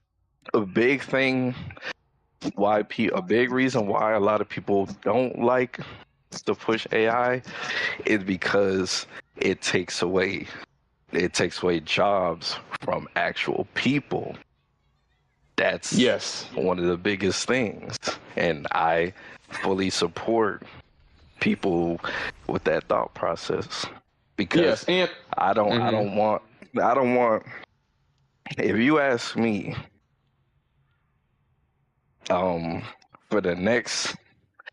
for now until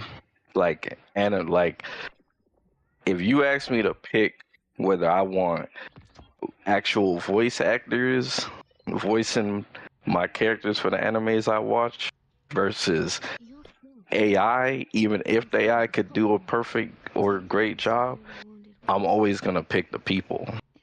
Like it just like just for like economically, it's more healthier for people to do it than AI. for the voice actor, not necessarily the studio. And a quick point, before I get into the other point I'm going to make is, I understand, and I agree. I think, it is good that you can get gigs. I'm saying you can do a character on this show, and you can go to, you have a job, you have, something that you're doing. I do like with that, and the fact that companies are looking to get rid of those factors and do an AI. I can see the concern, but hear me out on this specific point.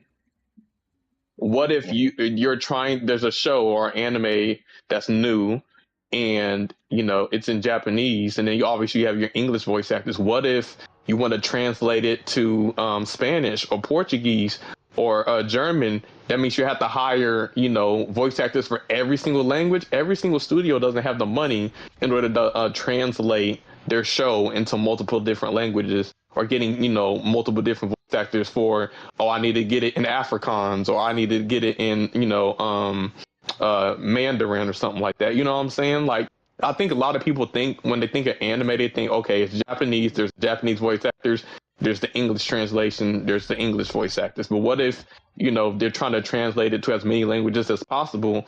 AI could fill that gap to where, let's say it's like maybe a less popular language, like, I don't know, or maybe like what language do they use in the Middle East? Arabic or something like that. If they don't have the funds, or there's not the voice actor that speaks Arabic, they can have maybe AI translate that anime into that language for those people. So my answer to that would be, I could see your point, but to me, that would have to be a last resort. Because literally, like, one of the biggest things is what we just saw is Amazon, literally one of the biggest companies in the world that got the bread to actually get the voice actors. They decided to use a cheaper method to cover the cost. That's not what we want. Like, it leads a bad precedent because, like, it makes it's kind of like they just want the work easier for like they want the work done without having to pay the money. See, for a company like Amazon, I understand because they do have the funds or however much money they want to put in. So, you know, if they really need to translate it into different languages, they definitely could hire. But for smaller studios that do anime and stuff, they might not have the budget to hire a bunch of voice actors. Yeah. So, but Amazon, I can understand. But see, now we get in the water gets muddy because we can't just stop big companies from doing it and leaving the little companies to do it. If the little companies do it, the bigger companies are going to do it as well. Here, and I'm finally going to get to my main point. I think the reason they did this is because of Invincible. So one of the biggest criticisms of Invincible, which is an Amazon show, is that they didn't use AI voices, that they hired celebrity voice actors in order to voice, you know, these characters, and they end up paying millions of dollars to these voice actors for them to voice characters. And then, you know, instead of some of that money, you know, you could probably hire a cheaper voice actor that's not a celebrity and they can do the job just as well and they can get paid handsomely as well, as like millions upon millions of dollars, and to reallocate some of that budget into the animation. Because there are some points where not that the animation is bad, you know, the animation, especially in the most recent season, is really good. But there are moments where, you know, it could be better if they had more funding, but most of the funding is going to these celebrity voice actors. So it's like on one end, you got them paying out millions upon millions of voice actors for their TV show. And then on the other end, they're testing out AI voices. It kind of seems like maybe they're trying to, you know, because of Invincible, maybe we can save a little bit of money when it comes to our voice acting because we already spend so much on the voice actors. But see, to me, that's not a good enough reason because they are the ones who go out and look for the voice actors.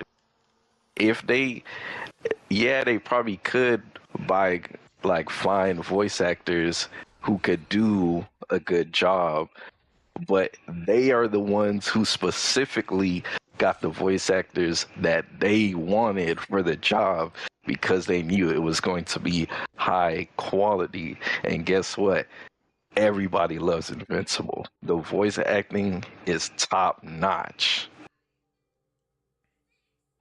Shit. Yeah, but it's I will say it's kind of like you don't need every single character, even some side character doesn't need to be a celebrity because some of that, you know, like I said, there were moments where the anime allocated some more resources into it because obviously, you know, we even had a season to where they split up a season into 2 parts. You know, it's like all of your money's going to the voice actors, so that is an issue though. Listen, that's the business that they cut in with the voice actors. But yeah, what you're saying is kind of like you're saying they're shooting themselves in the foot. It's like they didn't have to go out and get those voice actors, so it's like they might complain how expensive it is for voice acting, but it's like you didn't have to get a celebrity for this side character that has 5 minutes on the freaking episode. You know, you could have got exactly. So and it's remember, Caleb, this is Amazon we're talking about. So that money shit is way out the window for these things. But yeah, right now though, I do, you know, because I think there's some, you know, interesting people who have some unique voices, and I do want them, you know, to get into voice acting because, you know, maybe, okay, I'll put it this way: there is, you know, how my name is T. I don't know if you know that Instagram influence. Yeah, I've actually talked to her in low key, and y'all be surprised. I've actually talked to her a little bit, And she has a unique voice, and I've talked to her about maybe her getting into voice acting and said she's tried. But I know I like the idea of like somebody, who has a unique voice getting to that, maybe feeling like, oh, I don't have to get into OnlyFans. I have a career in voice acting, that I can, What? It's the OnlyFans girl you talking about? She didn't always be that way. But Damn, she that's tried out a lot of things. crazy. She, tried on comedy. That's crazy. You She know got what? into I know who Kayla was talking about. I did not know she went down. But no, I didn't talk to her through OnlyFans. It was through freaking Instagram. All right. Kayla's gonna beat the allegation. So no. I can show you the post. She likes on my post. I can show the proof. But yeah. And I mean, there's some unique voices. I mean, there's like Bree Summers. The black Angelica's friend from Rugrats. What's her friend? Susie. Yeah, Susie, the voice actor for Susie. I love her voice. You know what I'm saying? It would be like I wouldn't like to see like Cree Summers get replaced by AI because she has such a unique voice. Now, what they might do is like pay her, like, can we use your rights or use your likeness, and then like have Cree Summers come in the studio, say a bunch of lines, and then have an AI trained on that. I mean, if they paid her for it and they wanted to do that, I guess. But like, I would rather her get her jobs. But like, to be honest, I feel like a lot of the dub in anime already is generic. Like they have, and I think the issue with voice acting, this is why a lot of people like hearing the sub. They don't like a lot of people English dub because it sounds basic, bland, and generic. Because they use the same. No offense, I don't know. They use the same like 5 voice actors. You know what I'm saying? And then if you hear the same voices, and you don't get the same emotion that you do in Japanese. So it's like it's not like the English. It's not like there are some good ones. It's not like all of the English voice actors are doing a good job anyway. Like that shit generic as hell. Like I mean, I'm gonna keep it a butt. I mean, like it's like the same 5 white voice actors in a lot of these anime shows, bro. I'm just gonna be 100%. So He's I not am lying. not- I agree because hold on, Nano. Let me just say this real quick. He's Yeah, go not ahead. lying. I do agree because how many times I hear All Might, the same voice actor that does All Might, in like 5 different animes. I'm like, bro, you can't give this man a break. He Pedro Pascal. You got to be in everything. Y'all can't even switch up the voice with the same voice. I hear Midoriya in another 5 animes. I'm like, bro, ain't no way. I'm already tired of this fool crying in one anime. I got to hear him talking in another anime, and I'm hearing him speak, and I'm like, I know you're Midoriya, so I can't feel for your character because I don't like you. And y'all don't like your voice. It comes to the point where Caleb was right. There's like 5 to 10 people who are rotated onto different projects, but in Japan, there's like a multitude of voice actors. You watch a different anime, and it's a whole complete cast of different people. Every different anime for the most part, and it's like that's how I prefer watching it because at least I get a different voice to a different character. I'm not hating on the English dubs because there's some dubs that do a great job, but there's too far and few in between that do a good job. Like the ones I can think of off the top of my head, Solo Leveling, Naruto. I think Bleach had a good dub. I didn't watch One Piece enough to know, so I can't say.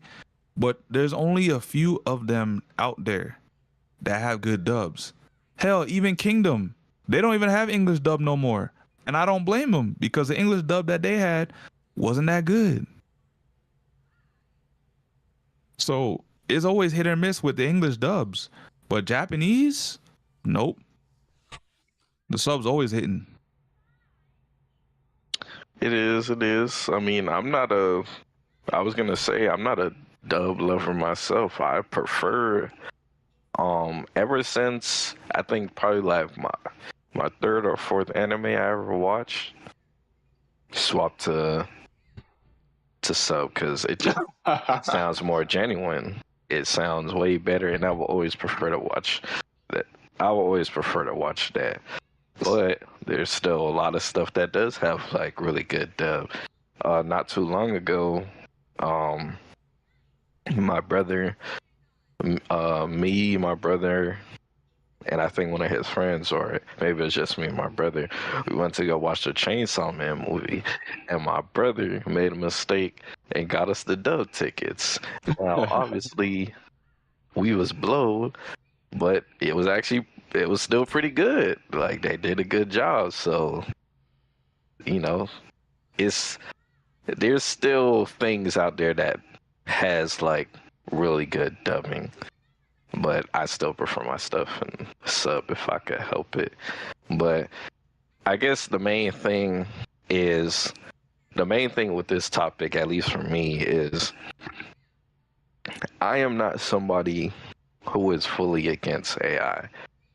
I've seen a lot of cool and funny things that AI has done, and literally every day I see a video from somebody that made something like AI that's very comedic, and I like it or I laugh at it.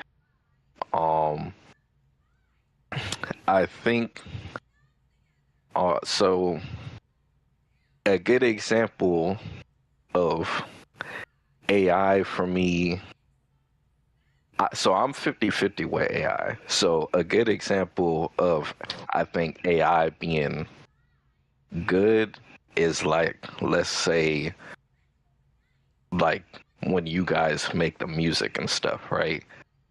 And like, let's say like the intro to the podcast, there was no way we were ever like gonna buy or pay somebody to sing our intro. So we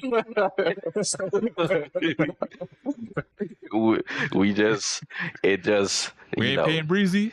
Y'all use y'all AI tools, and we got, it was like a bonus, right? Now, to me, I think that's fine. I think that's like cool. But let's say instances where AI could get kind of murky is bigger companies, trading off people for AI. People that they would have paid that could get the job done. They just scrap the smaller guys and just replace them with AI. That could be very dangerous for our future, depending on your perspective. So I think AI could be good, but it has to be managed properly and not abused. I feel that. I think the reason they scrapped it on the show is like, it's easy to scrap it when it's bad, but eventually it's going to get good. That's the thing. Because, I mean, I was actually looking at a video today. They have an algorithm on TikTok. They talk about people secretly recording you. They secretly record your facial expressions, and it can pick up on micro movements or micro expressions to see what type of videos you react to more, and which ones which ones are garnering a certain reactions within your facial expressions. There's already algorithms for that. So the fact that if they could train AI around the micro movements of facial expressions, or like the different dictions of like speech and stuff, eventually it's going to get to a point to where it's going to be good. So right now it's easy to be like, it sounds terrible, but once it gets good, then we'll start to get into the dilemma of, should we reserve these spots for human voice actors so they can get paid, or should we use the AI? That's true, but shit, like, to me that's scary, because if they doing that shit now and the AI is trash, it's gonna be way worse if the shit gets super fire.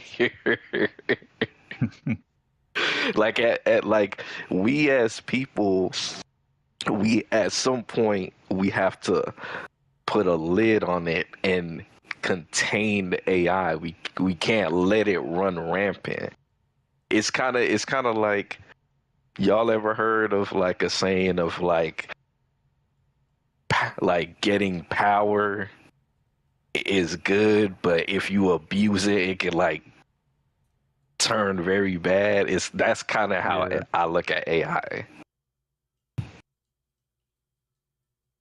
Well, you have already, so it's like, what if, you wanted to be a voice actor and like, let's say you went to a studio and somebody's like, yo, I like, sounds good.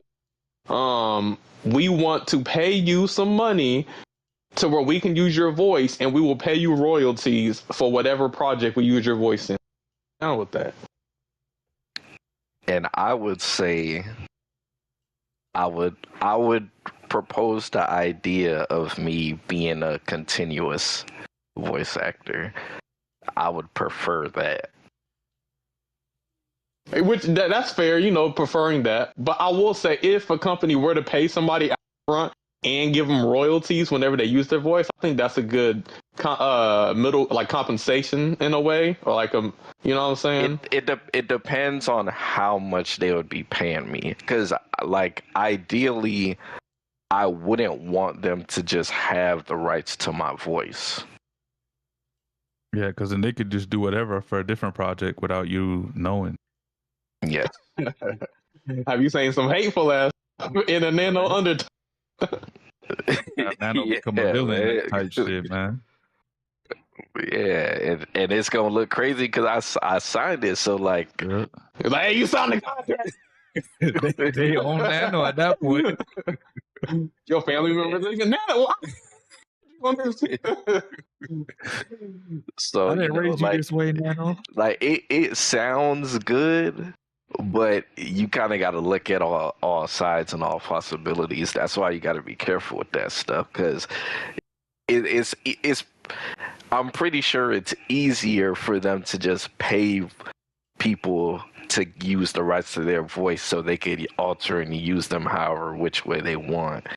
But if you actually have to keep paying the voice actors to come and do a job, then you kind of gotta do what the voice actors are willing to do. Yeah, I think that is some Hollywood stuff where they try to get you to do certain things you would normally do. Like, I think, like, I don't know, I'll just use an example, like Bernie Mac, per se, when he was running his show, some of the directors, have a George, we're gonna do a picture, have him sit on your lap, and then Bernie Mac's like, nah, we ain't doing that.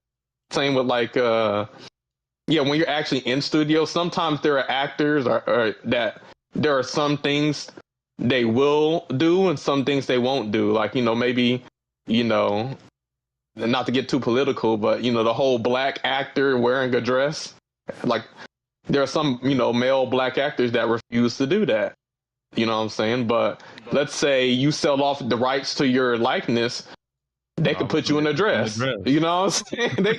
You ain't even got to do it. For us to use your likeness in AI, so we're going to put your ass in a dress now. So thank you for signing yourself away. Or like, we know you are pro this or pro that, but we're going to use your voice and have you being the opposite. So I get that. It's like, if you're in the studio, the actor who's actually doing it can, determine whether or not they want to engage in that. So I get it. Yeah, facts, man. Yo, like, Kayla, what if one day you go to your job and then you find out they like, man, I know y'all the media people, but we got some bots that do everything y'all do, man. So, this gonna be our last day.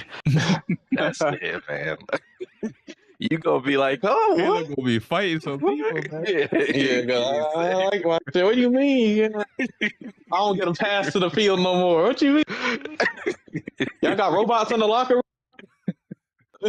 I'm best friends with Mahomes. Stop this. Yeah. If you don't see me, we're gonna lose. Can't see Kelsey no more, man. Oh my god. I think I see a little bit too much of him. But nah, it's No more Taylor Swift. damn. Here's the thing. It's yes, but I will say I'm on the Andrew Yang wave. I voted for him in the Democratic process. You know, he didn't win, but he's been somebody who's kind of been talking about the coming of AI and that eventually it's going to take so many jobs, redefine, our human purpose and give us universal basic income. I think it's getting to that point to where, hey, we might just have to. You heard that, Sammy? It's good. He was already ahead of the curve, but now catching up, and they're seeing, okay, the AI is kind of here, and it's not going anywhere. So, Hey man, as long as people can keep it in check, I don't mind it. It just depends on how it's used, man. We gotta manage it, man. I think where I stand, my baseline beliefs, because I know people who pro anti. My basic beliefs is I feel like we can work in tandem. You know what I'm saying? I feel like I agree. You can have humans working with AI and then use the AI, but also compensate the human as well. That's why I asked about getting paid and then getting royalty, because I feel like that's the best of both worlds in a sense. Because the AI can't just create things off of nothing; it has to create things based off of something that pre-existed the AI. And so therefore, if you are the thing that pre-existed it and it's going off of your likeness, maybe you could get paid off of your likeness. Same with like Grand Theft Auto. I think who was it that tried to sue Grand Theft Auto? But they're like, well, they used my likeness on, so I'm suing them. The guy from Miami, the Joker dude. Yeah, he did, and I think some lady also. It was like an actress, Lindsay Lohan or something like that. Like getting paid, for your likeness is a thing. Getting paid thing. So I think, they can find ways, to where they can still pay humans and use AI if they want to go that route. Not saying that's the route you need to go to, but I'm just saying there's ways. To where people can still have a job, but it would just be more so like a contract, I guess, versus coming in every day. But I feel that, overall, but yeah.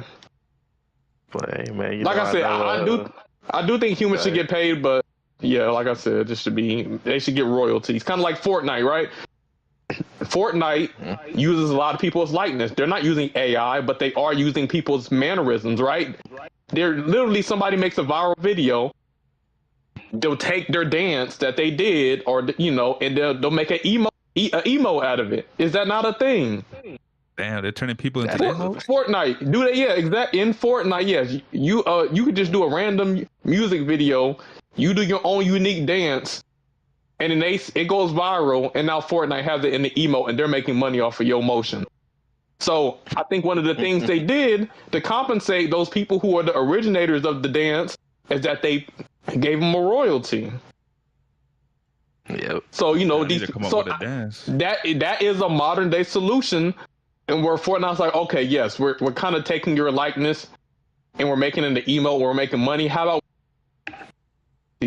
for the game?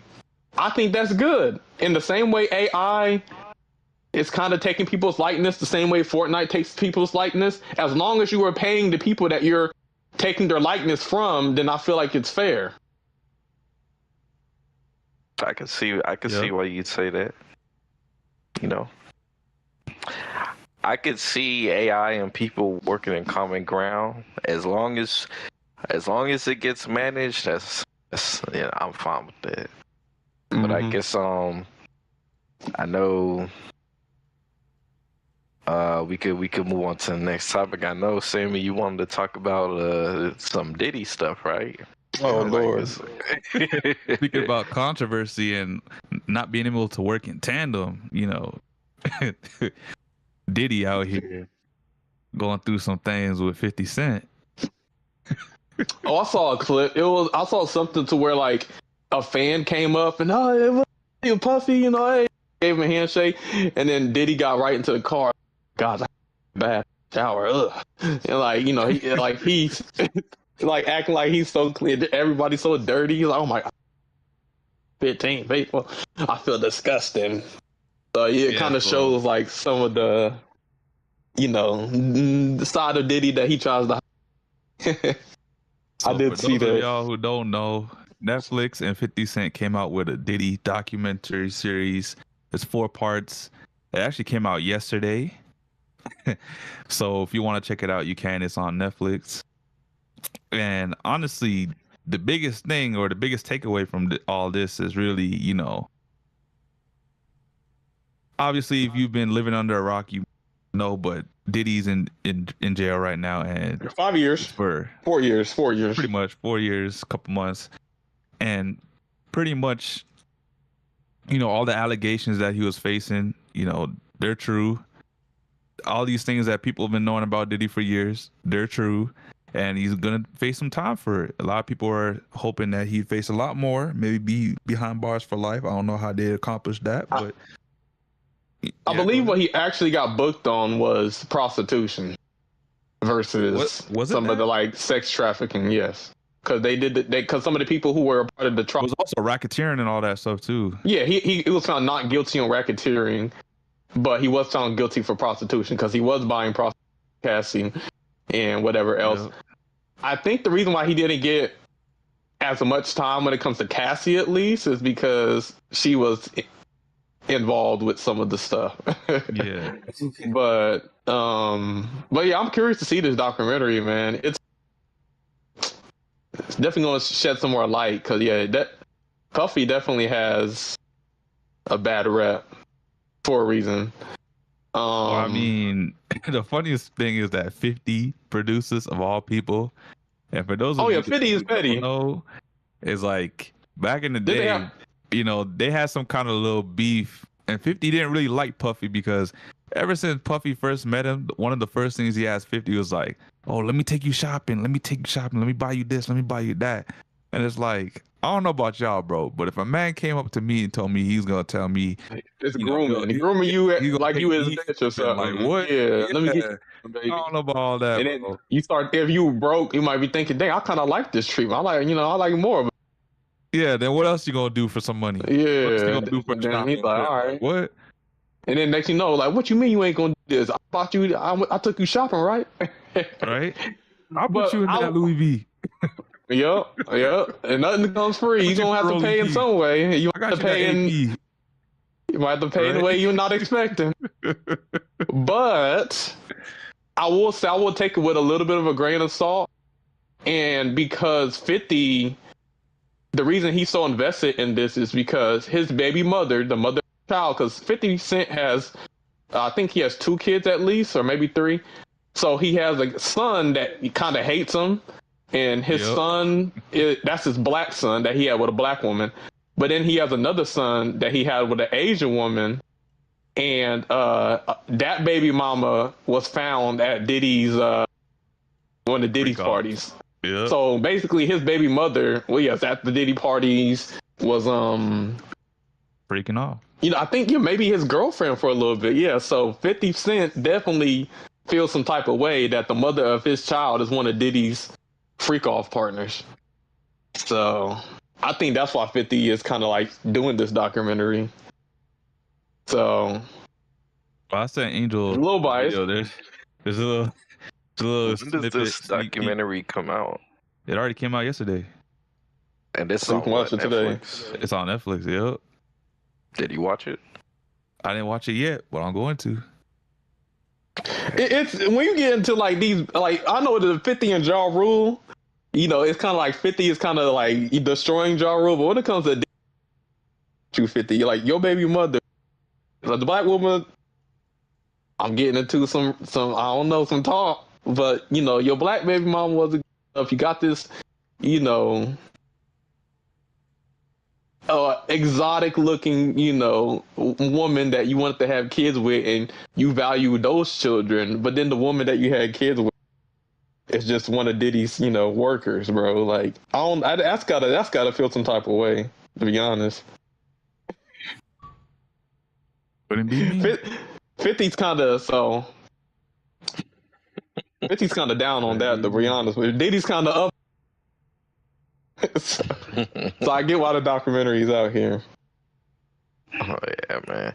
I don't know if that's something that I will watch because I'm not following the Diddy stuff too like heavily, but I do think it is interesting that 50 decided to do that. I know 50 kind of be on bullshit a lot.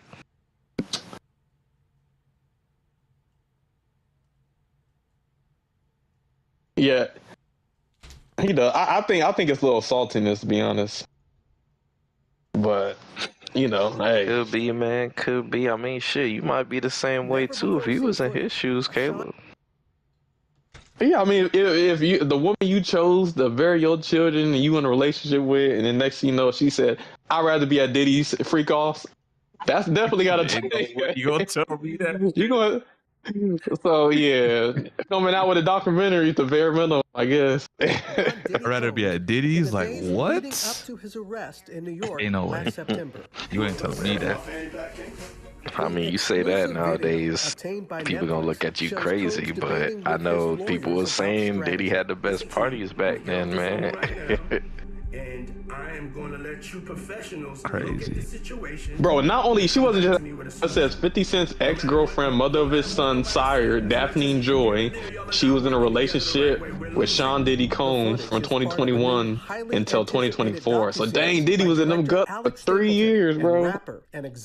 Oh my gosh, your baby mama's guts. She was in them guts for 3 years. And now 50 Cent coming out with a documentary. You when you were watching? I think it was surprising that Yeah, it couldn't be me, man. That's all I'm saying. To watch You hear how he's talking to his lawyers? We losing right now. We losing. He has a really amazing knack for marketing. We gotta do something. He was sort of taking that into account. That's how you know this man wasn't taking this shit serious. Public. The exclusive video also shows Combs in Harlem greeting fans. When you got money, man, you be taking things like it's a game. Somebody probably like, how do we get from Sonic Crossroads to Diddy? I've been out in the streets amongst the people. We cover everything, baby. Like the amount of people that's They want to know. actually I'm coming in contact with, like that's the. I mean, I can keep it game, but like, if we gonna think about some real stuff, I'm gonna add some detail to give context. You're a public person. Just gonna keep it a buck. There's one instance in Harlem. I actually, his reaction when those people. I see that you actually also got some like I feel like I need to watch. Like I'm Netflix stuff here. Wait, is this like the Diddy thing too? Is that No. So this reason for including it? the other video, since we're talking about Diddy, I just had the odds that you would do that. because there was Drewski was mentioned in the Diddy file, basically, like when they were in court. I mean, there were some allegations, not in court, but there were some allegations that Drewski was at the Diddy parties and stuff. So I thought it was kind of crazy that YouTube recommended me a video where he did a skit at Diddy's house. And it's like a tour of his house. I was like, yo, this is insane. Like, I don't think Drewski knew at the time that this was gonna. I knew I was I don't know, the optics. I always knew. Optics are crazy. Mr. Drewski Combs. Even in the video, Diddy was portraying himself like as like a scary villain. I'm just like, man, this is a new character for him. Yep. On Halloween, he dressed up as the Joker, and he was that role. And one of them is like, they put out a cease and desist. Stop dressing up as Joker. It was not. He was dressing up as Batman. Did it? No, it was Joker. No, it was Batman. It was just. Oh, so he did Joker instead and everything. I guess so. It was like, nope, you cannot be the Batman. Stop dressing up as Batman. I got some nice shit in here, man. Got a Batmobile, everything, and Warner Brothers is like, fuck all that. No, you. They said we don't want our prime and joy hero. Batman with you, which is crazy that as much as people love Super Batman is literally DC's freaking Mario. If Mario to Nintendo's what Batman in DC. Oh my gosh, they are obsessed with Batman. I'm tired of Batman. Wait 1 second, real quick, bro. All right. I'm about to go upstairs. Yo, this is stupid. Smell like puff in here. What y'all want to do? Which one I want to wear today? Yeah, so I think the next topic that we could easily segue into, I like how there's so many people for Diddy talk. It's crazy. But the next topic that we can segue into that's on topic with Netflix is the fact that Netflix has officially bidded for Warner Brothers Discovery. So they threw their hat into the fire and they bid almost 100% cash. Hold on. Is it Warner Brothers Discovery or Paramount Discovery? Warner Brothers Discovery. Wasn't Paramount Discovery? No, they're trying to buy somebody. Yeah, Paramount's also trying to buy DC with Warner Brothers. They're trying to buy Warner Brothers Discovery for DC, and then Universal, Comcast is trying to buy Warner Brothers Discovery for DC as well. And now recently, Netflix just said, "Yo, we in this now too." So all three of them are trying to go after DC. Or Here come Diddy. This man is in Diddy's bathroom, bro. Drewski, come on, man. The odds are wild. Owned by a black man. Owned by a black man. Diddy's like, you gonna have to pay for that sip. What y'all wanna do? And that night, Drewski wasn't made. I mean, why would I say that? Yeah, bro. Well, He's like, you coming to the party tonight, right? You're gonna have to pay for that shot. Yeah, you're gonna have to pay in some kind of way. The first one wasn't free. Practice your middle screen. Who said that? What? That's what's like at Diddy's house, y'all. I wanna go. He's like, wanna go? Hey, yeah. House, you know. So I got the article for you there, Angel. But this is coming from the Hollywood Reporter. You know, with all things Hollywood, they're always getting the scoop. But it's not just them that got the scoop on this. It's literally everyone. Fortune got this. Everyone was reporting this. So this is legit. But there's been a lot of like rhetoric and talk of people saying, well, if Netflix buys them, it's not going to be good for Hollywood or movies because are they going to release the DC franchises or the Warner Brothers franchises onto the big screen? Like, is Netflix going to commit to that long term? Like, who's to say they buy them and like the first 3 years they're like, yeah, we'll put the movies in the theater, and they do that, and then let's say year 4 comes around and they're like, nah, fuck that.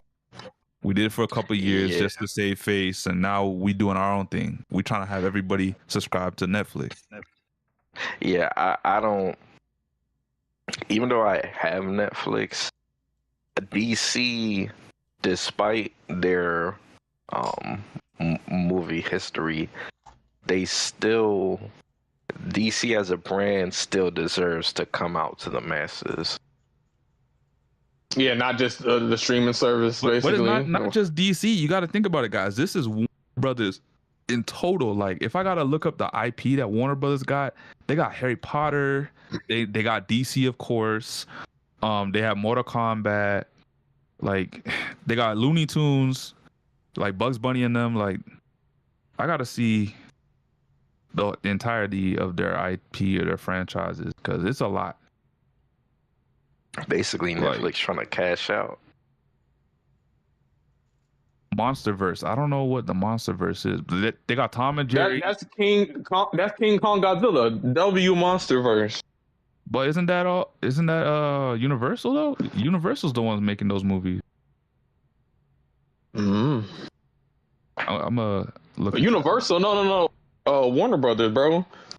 Like, have you seen all the Godzilla King Kong stuff that's been in? Yeah, you know, Godzilla King Kong. But hold on, I swear Universal was the one making those movies. Nah. But yeah, it's Godzilla King Kong in the Monsterverse. There's Scooby Doo, Tom and Jerry, Looney Tunes, Willy Wonka, Lego, Harry Potter.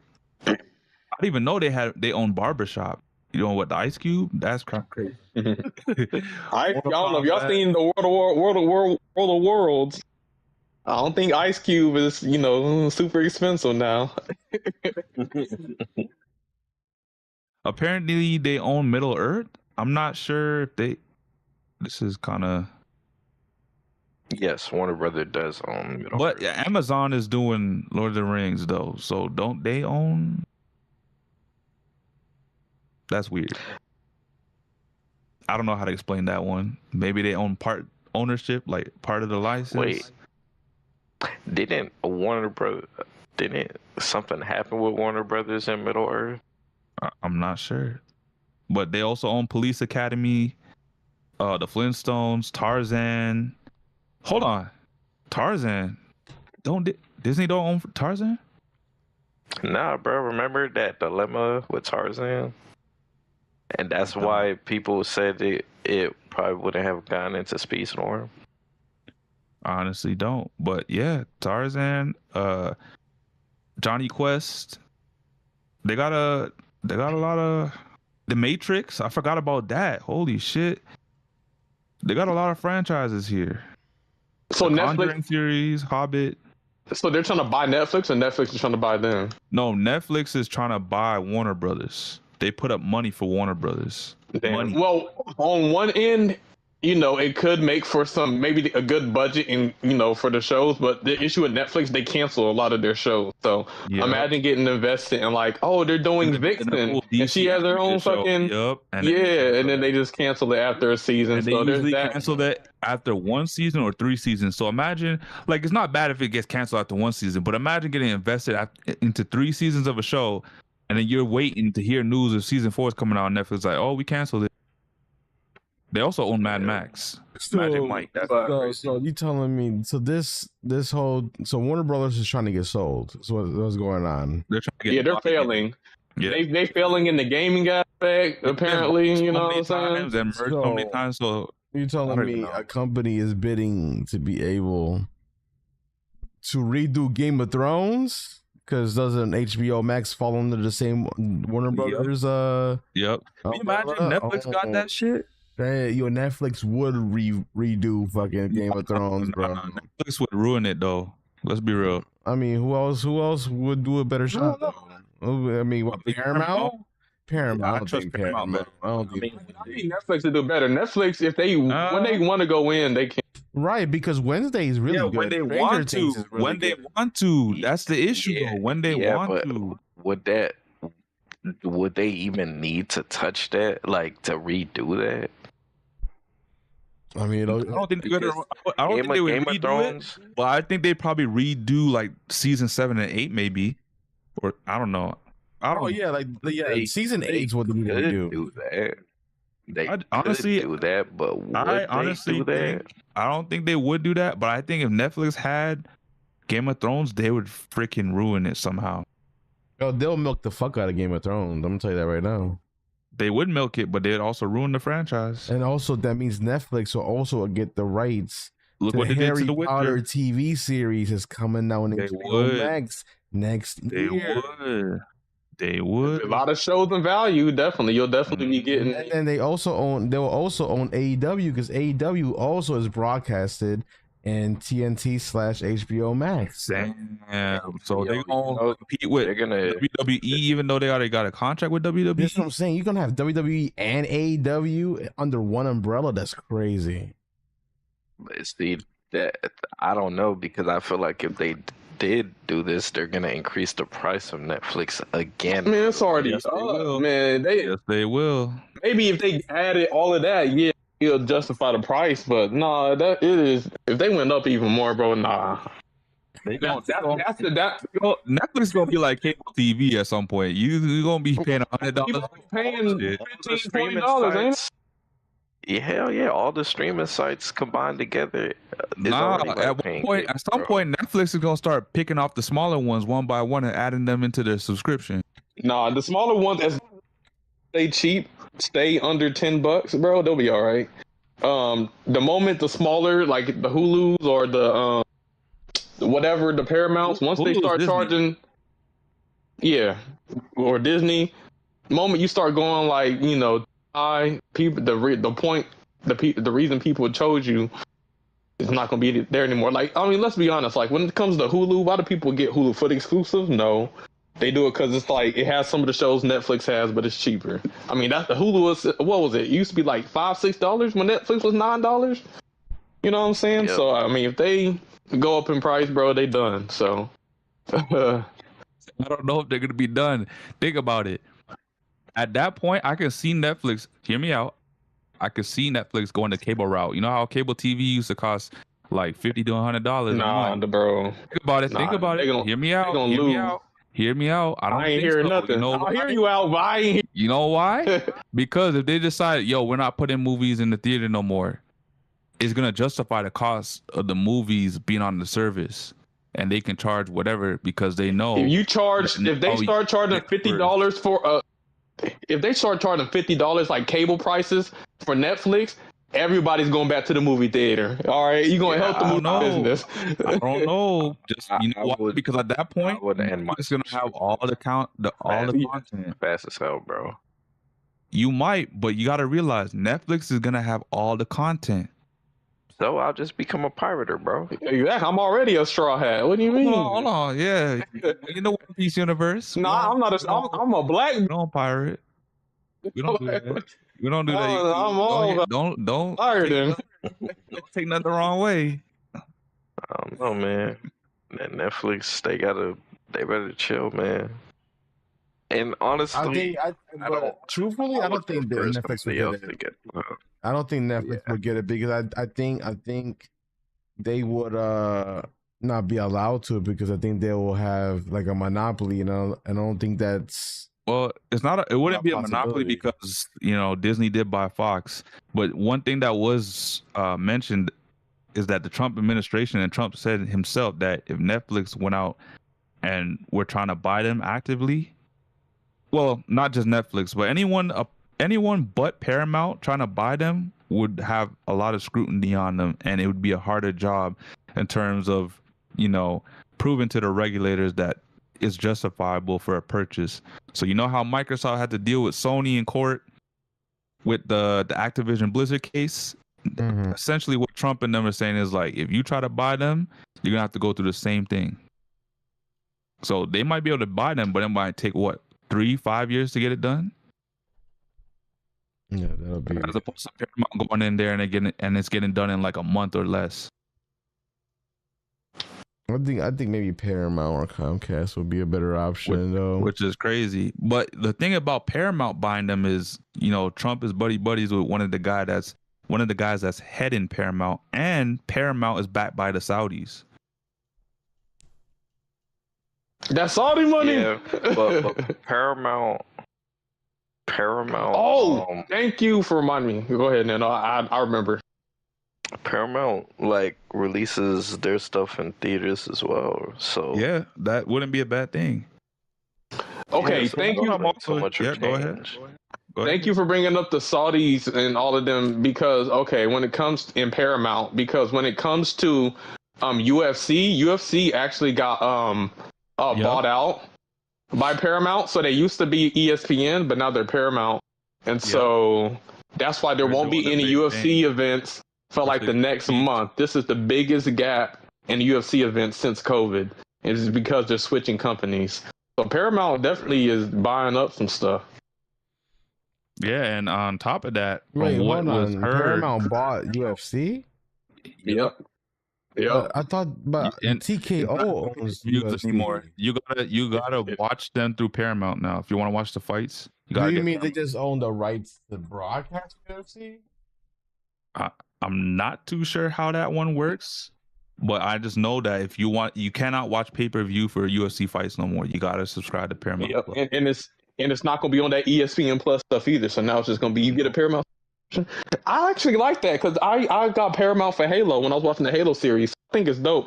Obviously, Halo got canceled, but imagine I have Paramount cable. Oh look, the UFC events tonight. I can watch that too. That shit got canceled and went to Netflix. Yeah.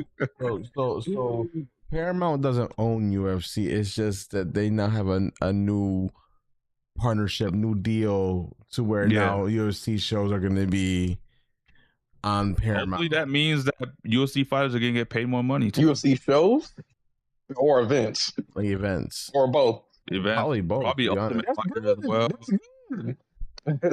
I mean, that's good. That means instead of paying pay-per-view prices, you just buy Paramount Plus and boom, you can watch the event. Yeah, that's super good. That's the W, honestly. Another big thing that was talked about was the fact that the Saudis actually want the Snyderverse too. So one of the big things for Paramount trying to pursue this is because they actually want to buy Warner Brothers to get the DC IP so that they can bring back Zack Snyder to do the Snyder. Here's the thing: we gotta quit getting scared of the Saudi. What do they call it? They scared of the Muslim or whatever. Blood money, bro. It's blood money. They have made a lot of things better with their money. Like the boxing industry, right? What they call him, His Excellency. He's actually brought a spark back into boxing. The reason Terrence Crawford and Canelo fought was because of Assad. They're making a lot of stuff. So I think like them using their money in order to make entertainment better, I think is good. I have no issue with the Saudis buying up the stuff if they're going to improve it. They've already improved boxing. They're buying everything. They bought EA. Hopefully that makes EA good again, and maybe maybe we can them 2.0. I think they got so much money that they can just focus on. They can focus on being quality instead of just kind of What you think of why? Like how much, do you guys realize how much money these guys have paid out for American products? Like I'm talking about money, boxing, obviously. Fucking, they bought out for the next I think couple years to host WrestleMania at Saudi Arabia. They got the money, man. They bought EA. Like they got their hand in multiple cookie jars. The royal family got like trillions of dollars, man. Bro, that's a lot of money to just buying shit to buy. They're trying to build up their country and economy and tourism and make it to where you don't just have to go to Vegas in order to have a big event. That you can go to Saudi Arabia. You can have. That's all they're doing. It's not one of the big things that they also said that why they want to buy Warner Brothers is because they want to have a big theme park and put all the Warner Brother IP in it. There's money to be made in entertainment. It's not. I mean, Hey, you going to Saudi Arabia, bro? Right. You going there? Are you going? You going? I'd be down to go. You Girls have been to. going. Listen, I'm gonna say. Hey, girls, they get peed on, dookied on. I'm not getting dookied on. What? Yes, bro. Sammy knows, bro. They green. These Instagram models be going to Dubai and stuff. We know. But all I will say is if a girl's ever been to Dubai and you like her, stay away from her. Bro, yeah. You can pass upon that. But I'm scared. It's I would go. You just have to know the law when you're in a certain Muslim country. That's all. Public displays of affection sometimes aren't, the move and stuff. You just have to know where you at. Every country, but I wouldn't mind going there. I will say they're very respectful, like in terms of like if you're not from the religion or the background or the ilk, like you see with Ronaldo going out there, they're like, we know you're not married to your fiance, but if you want, you can live with her. Our customs, we don't allow that. You got to be married first, but we want you out here, so we're gonna make it where you can come out here and live as you were living in Europe. You don't gotta. So basically, classes. If you're rich enough, they would bend the rules if you're rich enough, essentially. I mean, but they was paying for him. They wanted him out there, so they're gonna right. They're gonna find a way to get him out there. Yeah, exactly. And obviously, some Muslim countries are different. Like Saudi Arabia might be different from Pakistan or Iraq or something like that. Because I think Saudi Arabia is a little bit more wealthy and they're not in a war-torn country. But yeah, yeah, the UAE, man. Oh shit. Yeah.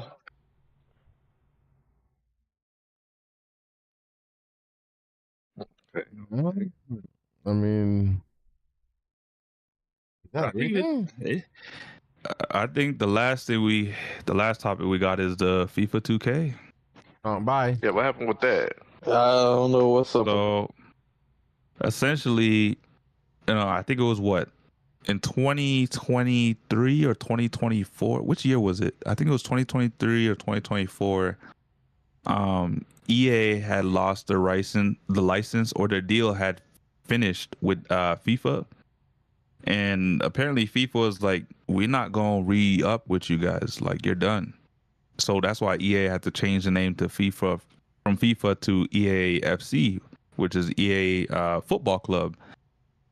And technically EA found a loophole where they could still have the likeness of the players that were in the FIFA licensing deal, because they did deals, or over the years they established deals with all the other the leagues. So like the La Liga, what do you call it, the EPL, the English Premier League, they did deals with them over the years to be able to have contracts where anybody that plays in these leagues, they can use their likeness, they can use the stadiums, whatever the case is. So they were able to bypass the FIFA licensing, because essentially when you buy the FIFA license, it gives you the licensing to all the players that play in all the FIFA leagues, which is EPL, La Liga, or even the World Cup. And it gives you the access to the stadiums that are used as well. So because EA was so big in football with their FIFA games, they were able to make these side deals with all these leagues, and were able to keep the game as it is and not have generic players. Because you know how some of these sports games are trying to compete with Madden, they got to come up with generic football players because they don't have no license. That wasn't EA. EA already had a backup plan. But now that they don't have the FIFA license, they can no longer use FIFA in the game. They can no longer have FIFA World Cup in their game. And because of all this, 2K came out and said, hey, we'll make a football game. And they've been working hand in hand with FIFA to try and push for a football game to come out, a soccer game to come out before the World Cup, or around the World Cup. And that's supposed to build up, you know, hype for the game, and also drive people to come to play the game or buy the game. Yeah, go ahead. For NBA 2K Soccer Edition. So they gonna farm you soccer FIFA players like they farming the basketball. Well, we don't know, because there's many teams at 2K, right? Take Two. So we don't know if it's going to be the same NBA 2K team, because if it is, you know, the same shit you got to experience with 2K, you're going to experience with the FIFA 2K. So hopefully it's a different team that is looking to, well, obviously when you're going to come out and you want to compete with EA FC, you're not going to do all that bull crap in the game early on. You're probably going to wait till like the 5th or 6th soccer game to do that. So I think they're probably going to start off the right way to build like to build good word of mouth, so people come and play their game, and by like the 6th game, maybe even earlier than that, the 3rd game, they start doing all that crap like EA does with their soccer game, or they do with their basketball game being 2K. But essentially right now, like there's a guy with a video out and he got the leaks on all of this stuff right now. Because apparently the VP of marketing at 2K Sports is moving on to build up the I guess the studio that's going to be developing this soccer game. So I'll send that to Angel.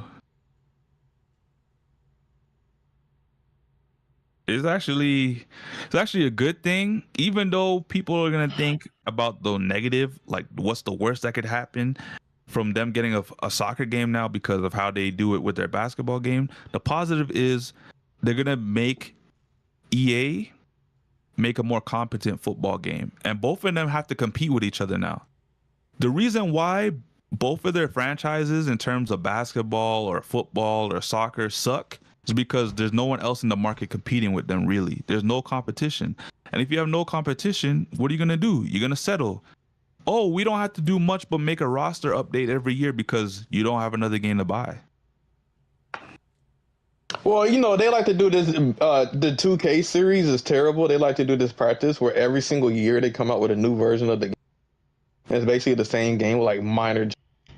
The idea that they only come out with one game updates sounds smart, but knowing 2K and their business practices, there's going to be 2K 2027, 2K 2028, 2K FIFA 2029, 2K FIFA 2030. So, but you know the FIFA players, they love it, so they'll buy every single edition. That's $70, $80. So, yeah. I'm just saying, man. That's what they do. Well, I'm sure the game will be fire, but you will be paying for a new edition every year. I think the biggest takeaway from this is like the hype. There's so much hype about this because everyone that plays FIFA, including myself, have been saying for years that the last good FIFA was FIFA 17. Like we're on FIFA, well, we're on EA FC 26 right now. So essentially, it's almost been a decade since we had a good soccer game, and everyone's just waiting for competition to come out the woodwork so we can get a competent football game against a soccer game.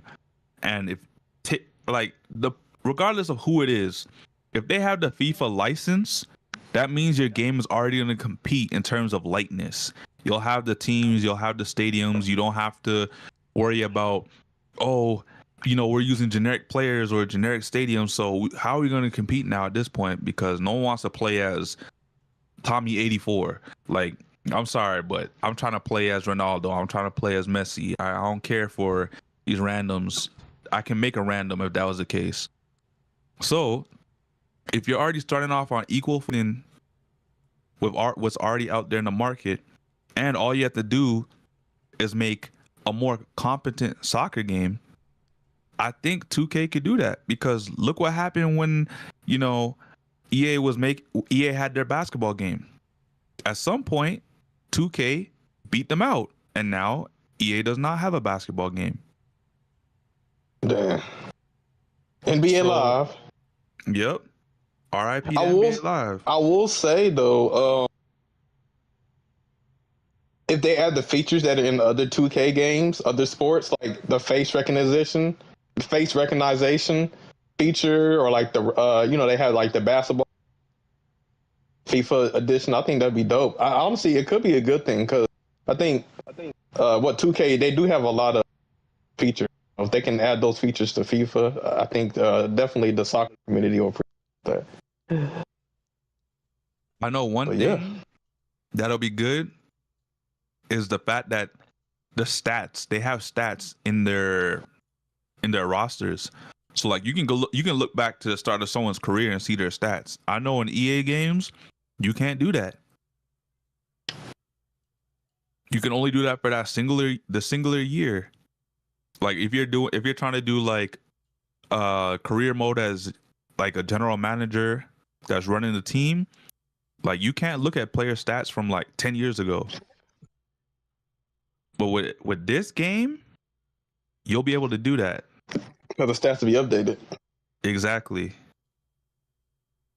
So I don't know what EA is gonna do at this point with their sports franchises, but they're gonna have to step it up because it don't look good for them. If they lose another license, because remember, they were about to lose an NFL license, and 2K was getting interested in making a football game. And I don't remember what happened, but they backed out since then. So if EA loses the NFL license, it might be up for them.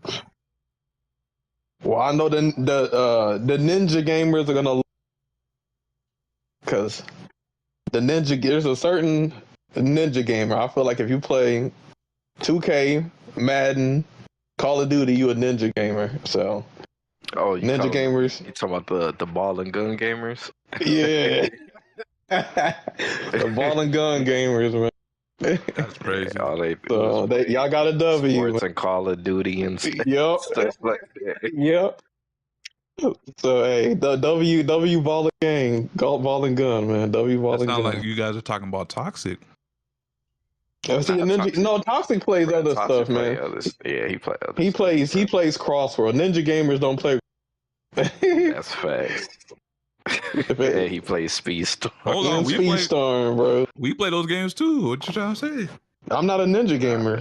I'm not a ball and gun gamer, bro. Yeah. So what Caleb is basically, Sammy, there is a specific group of people who only play Madden, 2K, casual gamers, FIFA, Call of Duty. A casual gamer will play or Smash Bros or something like that. Ninja gamers won't play none of that. The ball and gun, they don't actually play games. It's kind of like a meme, bro. It's basically people who only care about a ball or a gun in their game. Like their game has to have a ball or a gun in it for this. Yep. A football, a baseball, a basketball. What about Super Monkey Ball? Nah, that is Man. it's a monkey inside of it. They don't want to get that wall.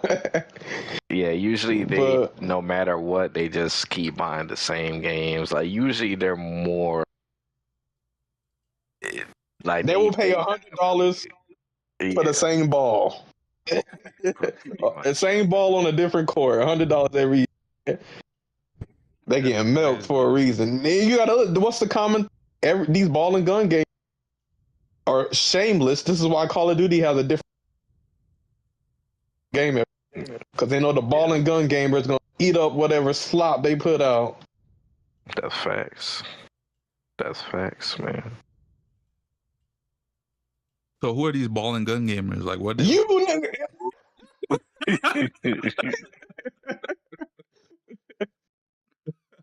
I'm actually surprised you never met somebody that just only played these type of games.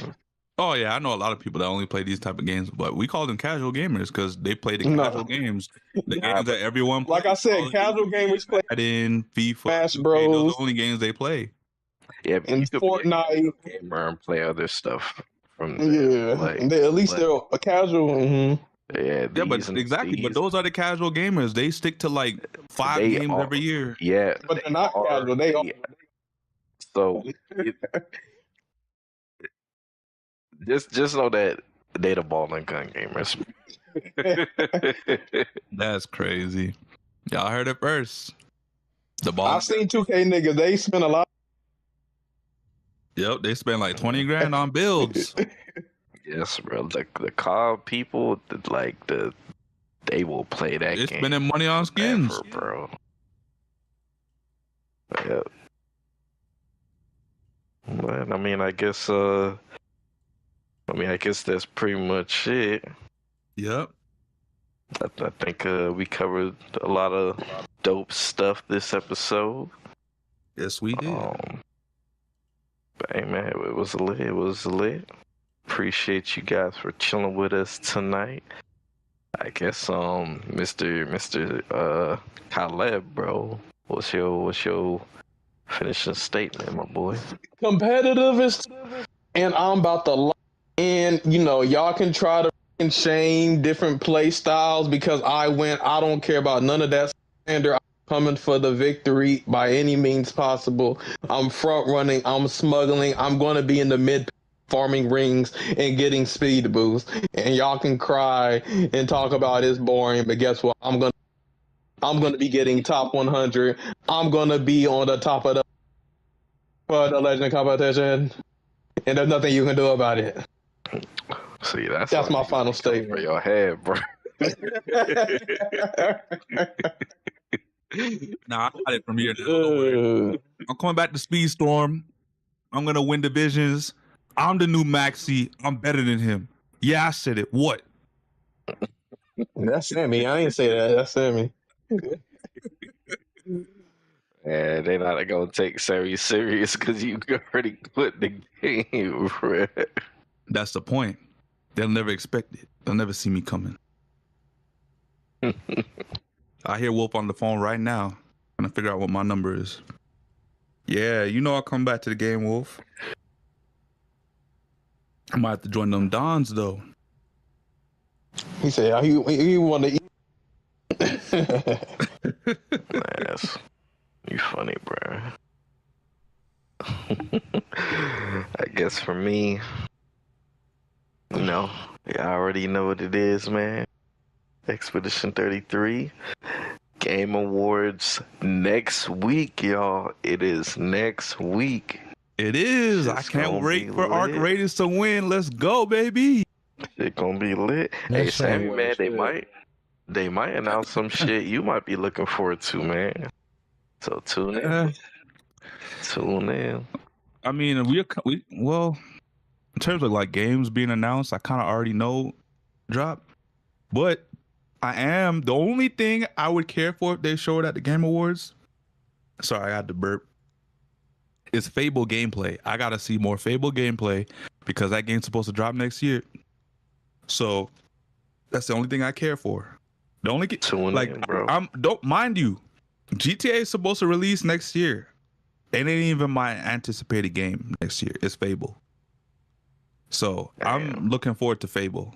I'm a big Fable head. I played all 3 games growing up. Fable 1's my favorite. Fable 2's a solid sequel. 3 we don't talk about. But this Fable reboot, this means everything to me. Fuck GTA 6. Even though I'm trying to get the game so I can see your crib, Nano. But That's crazy, man. You ain't trying to go to Miami Heat game, bro? Yes, sir. I don't even know what they call them in GTA 6, but who knows? They probably call Vice City. Yeah, the Vice City, because they got the jerseys, the Vice City edition. Yeah, the Vice City. Yeah, I can see that. Angel's right. That would be something, man. So, like, in terms of games I'm expecting next year, obviously I'm gonna get GTA 6 at some point. I gotta try it. I played GTA. I love the franchise. Just didn't like 5. But I'm looking forward to Fable, and I think Angel's on the same mindset as me. Okay.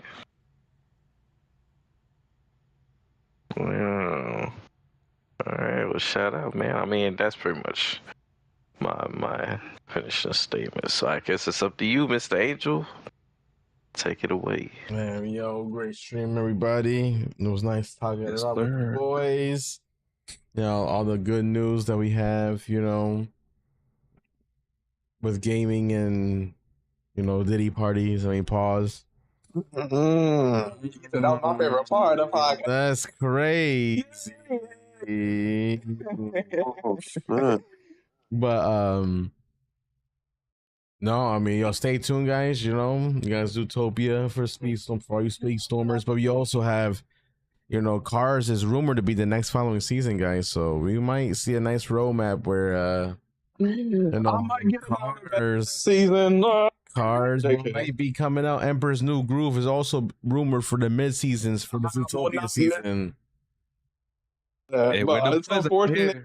There's no Kronk, there's no freaking Poncha, there's no freaking Cusco and Yzma. That's so unfortunate. Because they definitely deserve it. Oh, man. How do you not have Kronk as a character? Have that motherfucker running like he was doing in the movie.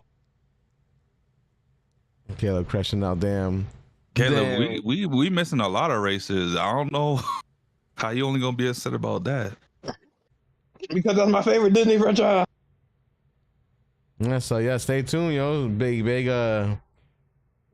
news if Speedstorm does end up doing a car season, because I think my speculation that's when the competitive mode's coming out. So, you know, I'm big hype for something like that. You know, no one game law, they would make it to where it doesn't drop on cars. You know, Sammy. I mean, I don't know. You can still play Crossworld, so you're good. I will. You'll be on there too. So sometimes I haven't played Crossworlds in fucking months, man. Oh, don't say that. You was on last month. But yeah, for what, 1 day to do the event? It still counts. I'm literally playing I mean, I might play it tomorrow. Damn, there's too much shit coming out tomorrow, bro.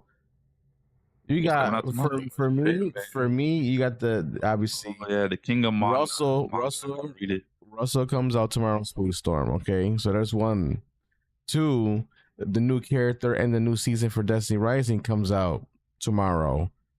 Then you got the competitive mode for fucking Crossworlds coming out. Well, shit, I don't have enough time, and I still gotta finish Destiny 2. So yeah, that's where I'm at.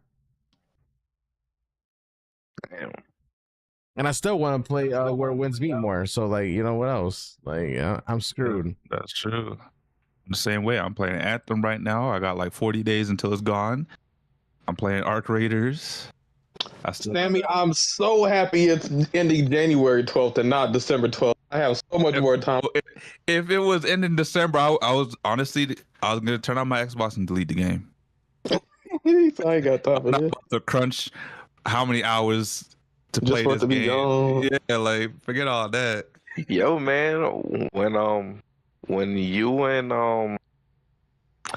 you and Caleb finished Anthem, One. You want us to one review of it? Yes, I want you guys to review it on one of the episodes. Yeah, we can do that. I'll keep it. How is Anthem after this? After the servers have. I know. Angel was playing it because I was looking at friends list and seeing who played it before, and Angel was like max level. I could see like the power of his javelin. Oh shit! I was curious. I was curious if you could see my specs still. Oh, accidentally sent you a game invite too. I don't even know if you caught that. Anthem came out. I saw the trailer when it first came out. It looked fun. It looked like, I love mechs and suits and flying. And then it got bad reviews. I'm a person where, regardless of reviews, regardless of the negative reception, if I have fun and enjoy it, then that, I think what matters the most. And so far, I'm enjoying it. And I think there's a lot of people but that's put in a lot of time in, but they just keep it to themselves because the popular opinion is the worst game of all time. A lot of people secretly enjoy it. I low-key feel with EA being bought up by the Saudis, it might give them more of an open mind to revisit some franchises. Anthem 2. Like, say they do a Titanfall 3 now. Let's say they do an Anthem 2.0, and this time Anthem is a free-to-play game. Because this literally, when I play the game, I'm like, this literally could have been a free-to-play game. It has to get in some gameplay elements that are better than some of these first descendant games that are out now. And not that, but like in that genre of Warframe, First Descendant, Destiny, there were some things in Anthem that it did better. I'm gonna keep it a buck. So I agree. Okay. I did not like the hub though, but this ain't a the hub is kind of boring. But save your review, man. Save your review. Just first impressions, man. That's it for everybody, man. Angel, let me know when you want to play Anthem, cause I mean, I can always load it up on my Xbox just to see where I'm at. I one-shot everything, but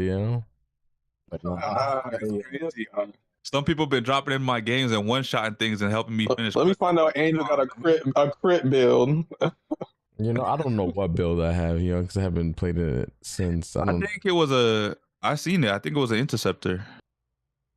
Was it Interceptor? I don't remember. It was either Interceptor or a Storm. Your javelin. All I do know is I used to just destroy shit. That's all I know. But so much could have changed since then. But that's it. Possibly. We'll see you guys next week for another podcast. When is the Game Awards? Next week. Next week, I guess. Next Thursday, December 11th. The day before. That's okay. We can do our Game Awards. Yeah, we could. Didn't we already do that when we went over the games? We kind of already said the games we thought were going to win. We did our own Game Awards too. Like, it was one of our first few episodes. When is the Game Awards? Thursday, what time? 7 p.m. EST. I don't know. Our old Game Awards going to be biased when we go to Game of the Year. It will be. What? A majority of people, 3 out of 4 people, going to say Expedition. So at that point, what's the point? Yes, sir. Hey.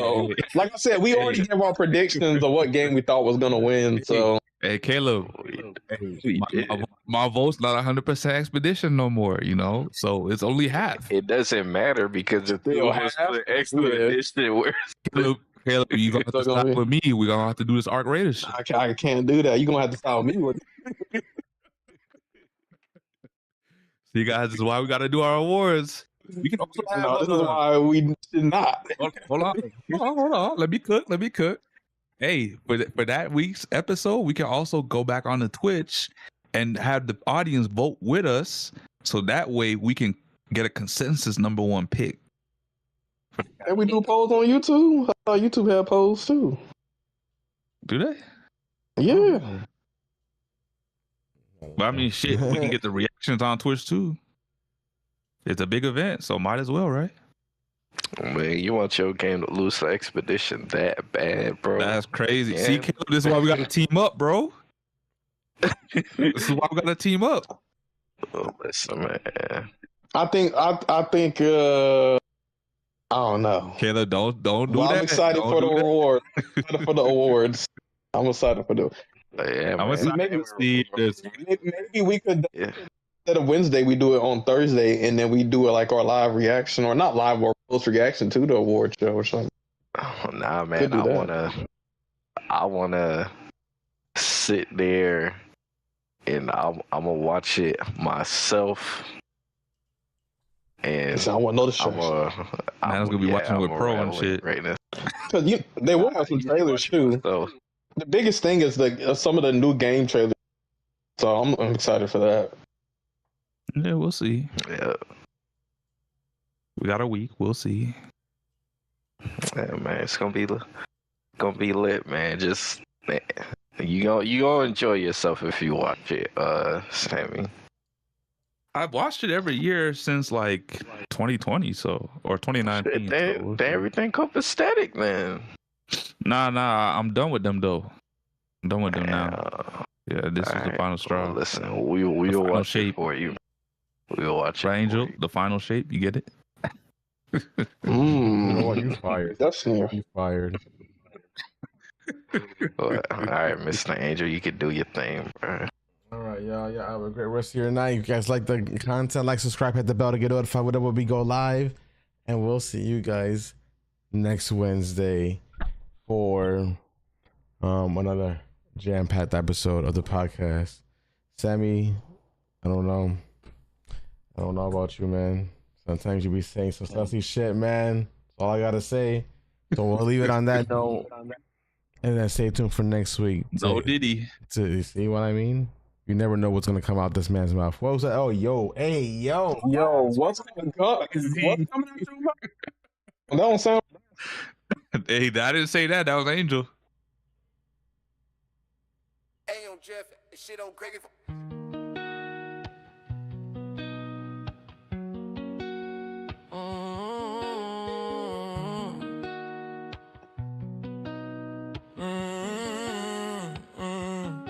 Yeah. Mike's hot, but I missed a lot. Stream, back up, gotta pick the spot. Fold in the chair, still sharp with it. They said go live, I ain't argue with. We was running like pit lane crew. Low talk, big facts, tight view. Angel, flow, no real steel. Sammy build frames, Caleb tail wheel. Did it start with a spark? Maybe. Now it takes whole weight like daily. No ranch, no noise, just balance. Receipts in glass, that's talent. Guests come through, got proof on deck. Timestamp clean, we don't gotta check. Chat go wild like a launcher hit, but we clear the line, let the point just sit. Crash out, tap in, what did I miss? Name in the mix, who talk like this? Take with no spine, we don't dismiss. We just let truth do flips. Like, crash out, tap in, what did I miss? Same fold locked in, clip too crisp. Run that back if the quote don't hit. It's all in the cut, not tricks. Scope got bigger, we're bound to grow. Talking patches, titles, even shows. Creators wild, views hit highs, but what's a climb if the base don't last? Got trap all plays, fakeness. Told y'all straight, don't chase those bets. Wrestle nights, promos heat. We break cadence like we headed beats. Film take cold, what lingers twice. What flops on a rewind, loo that slice. Hardware rumors, now we split them. Price specs leaks, we don't just hit them.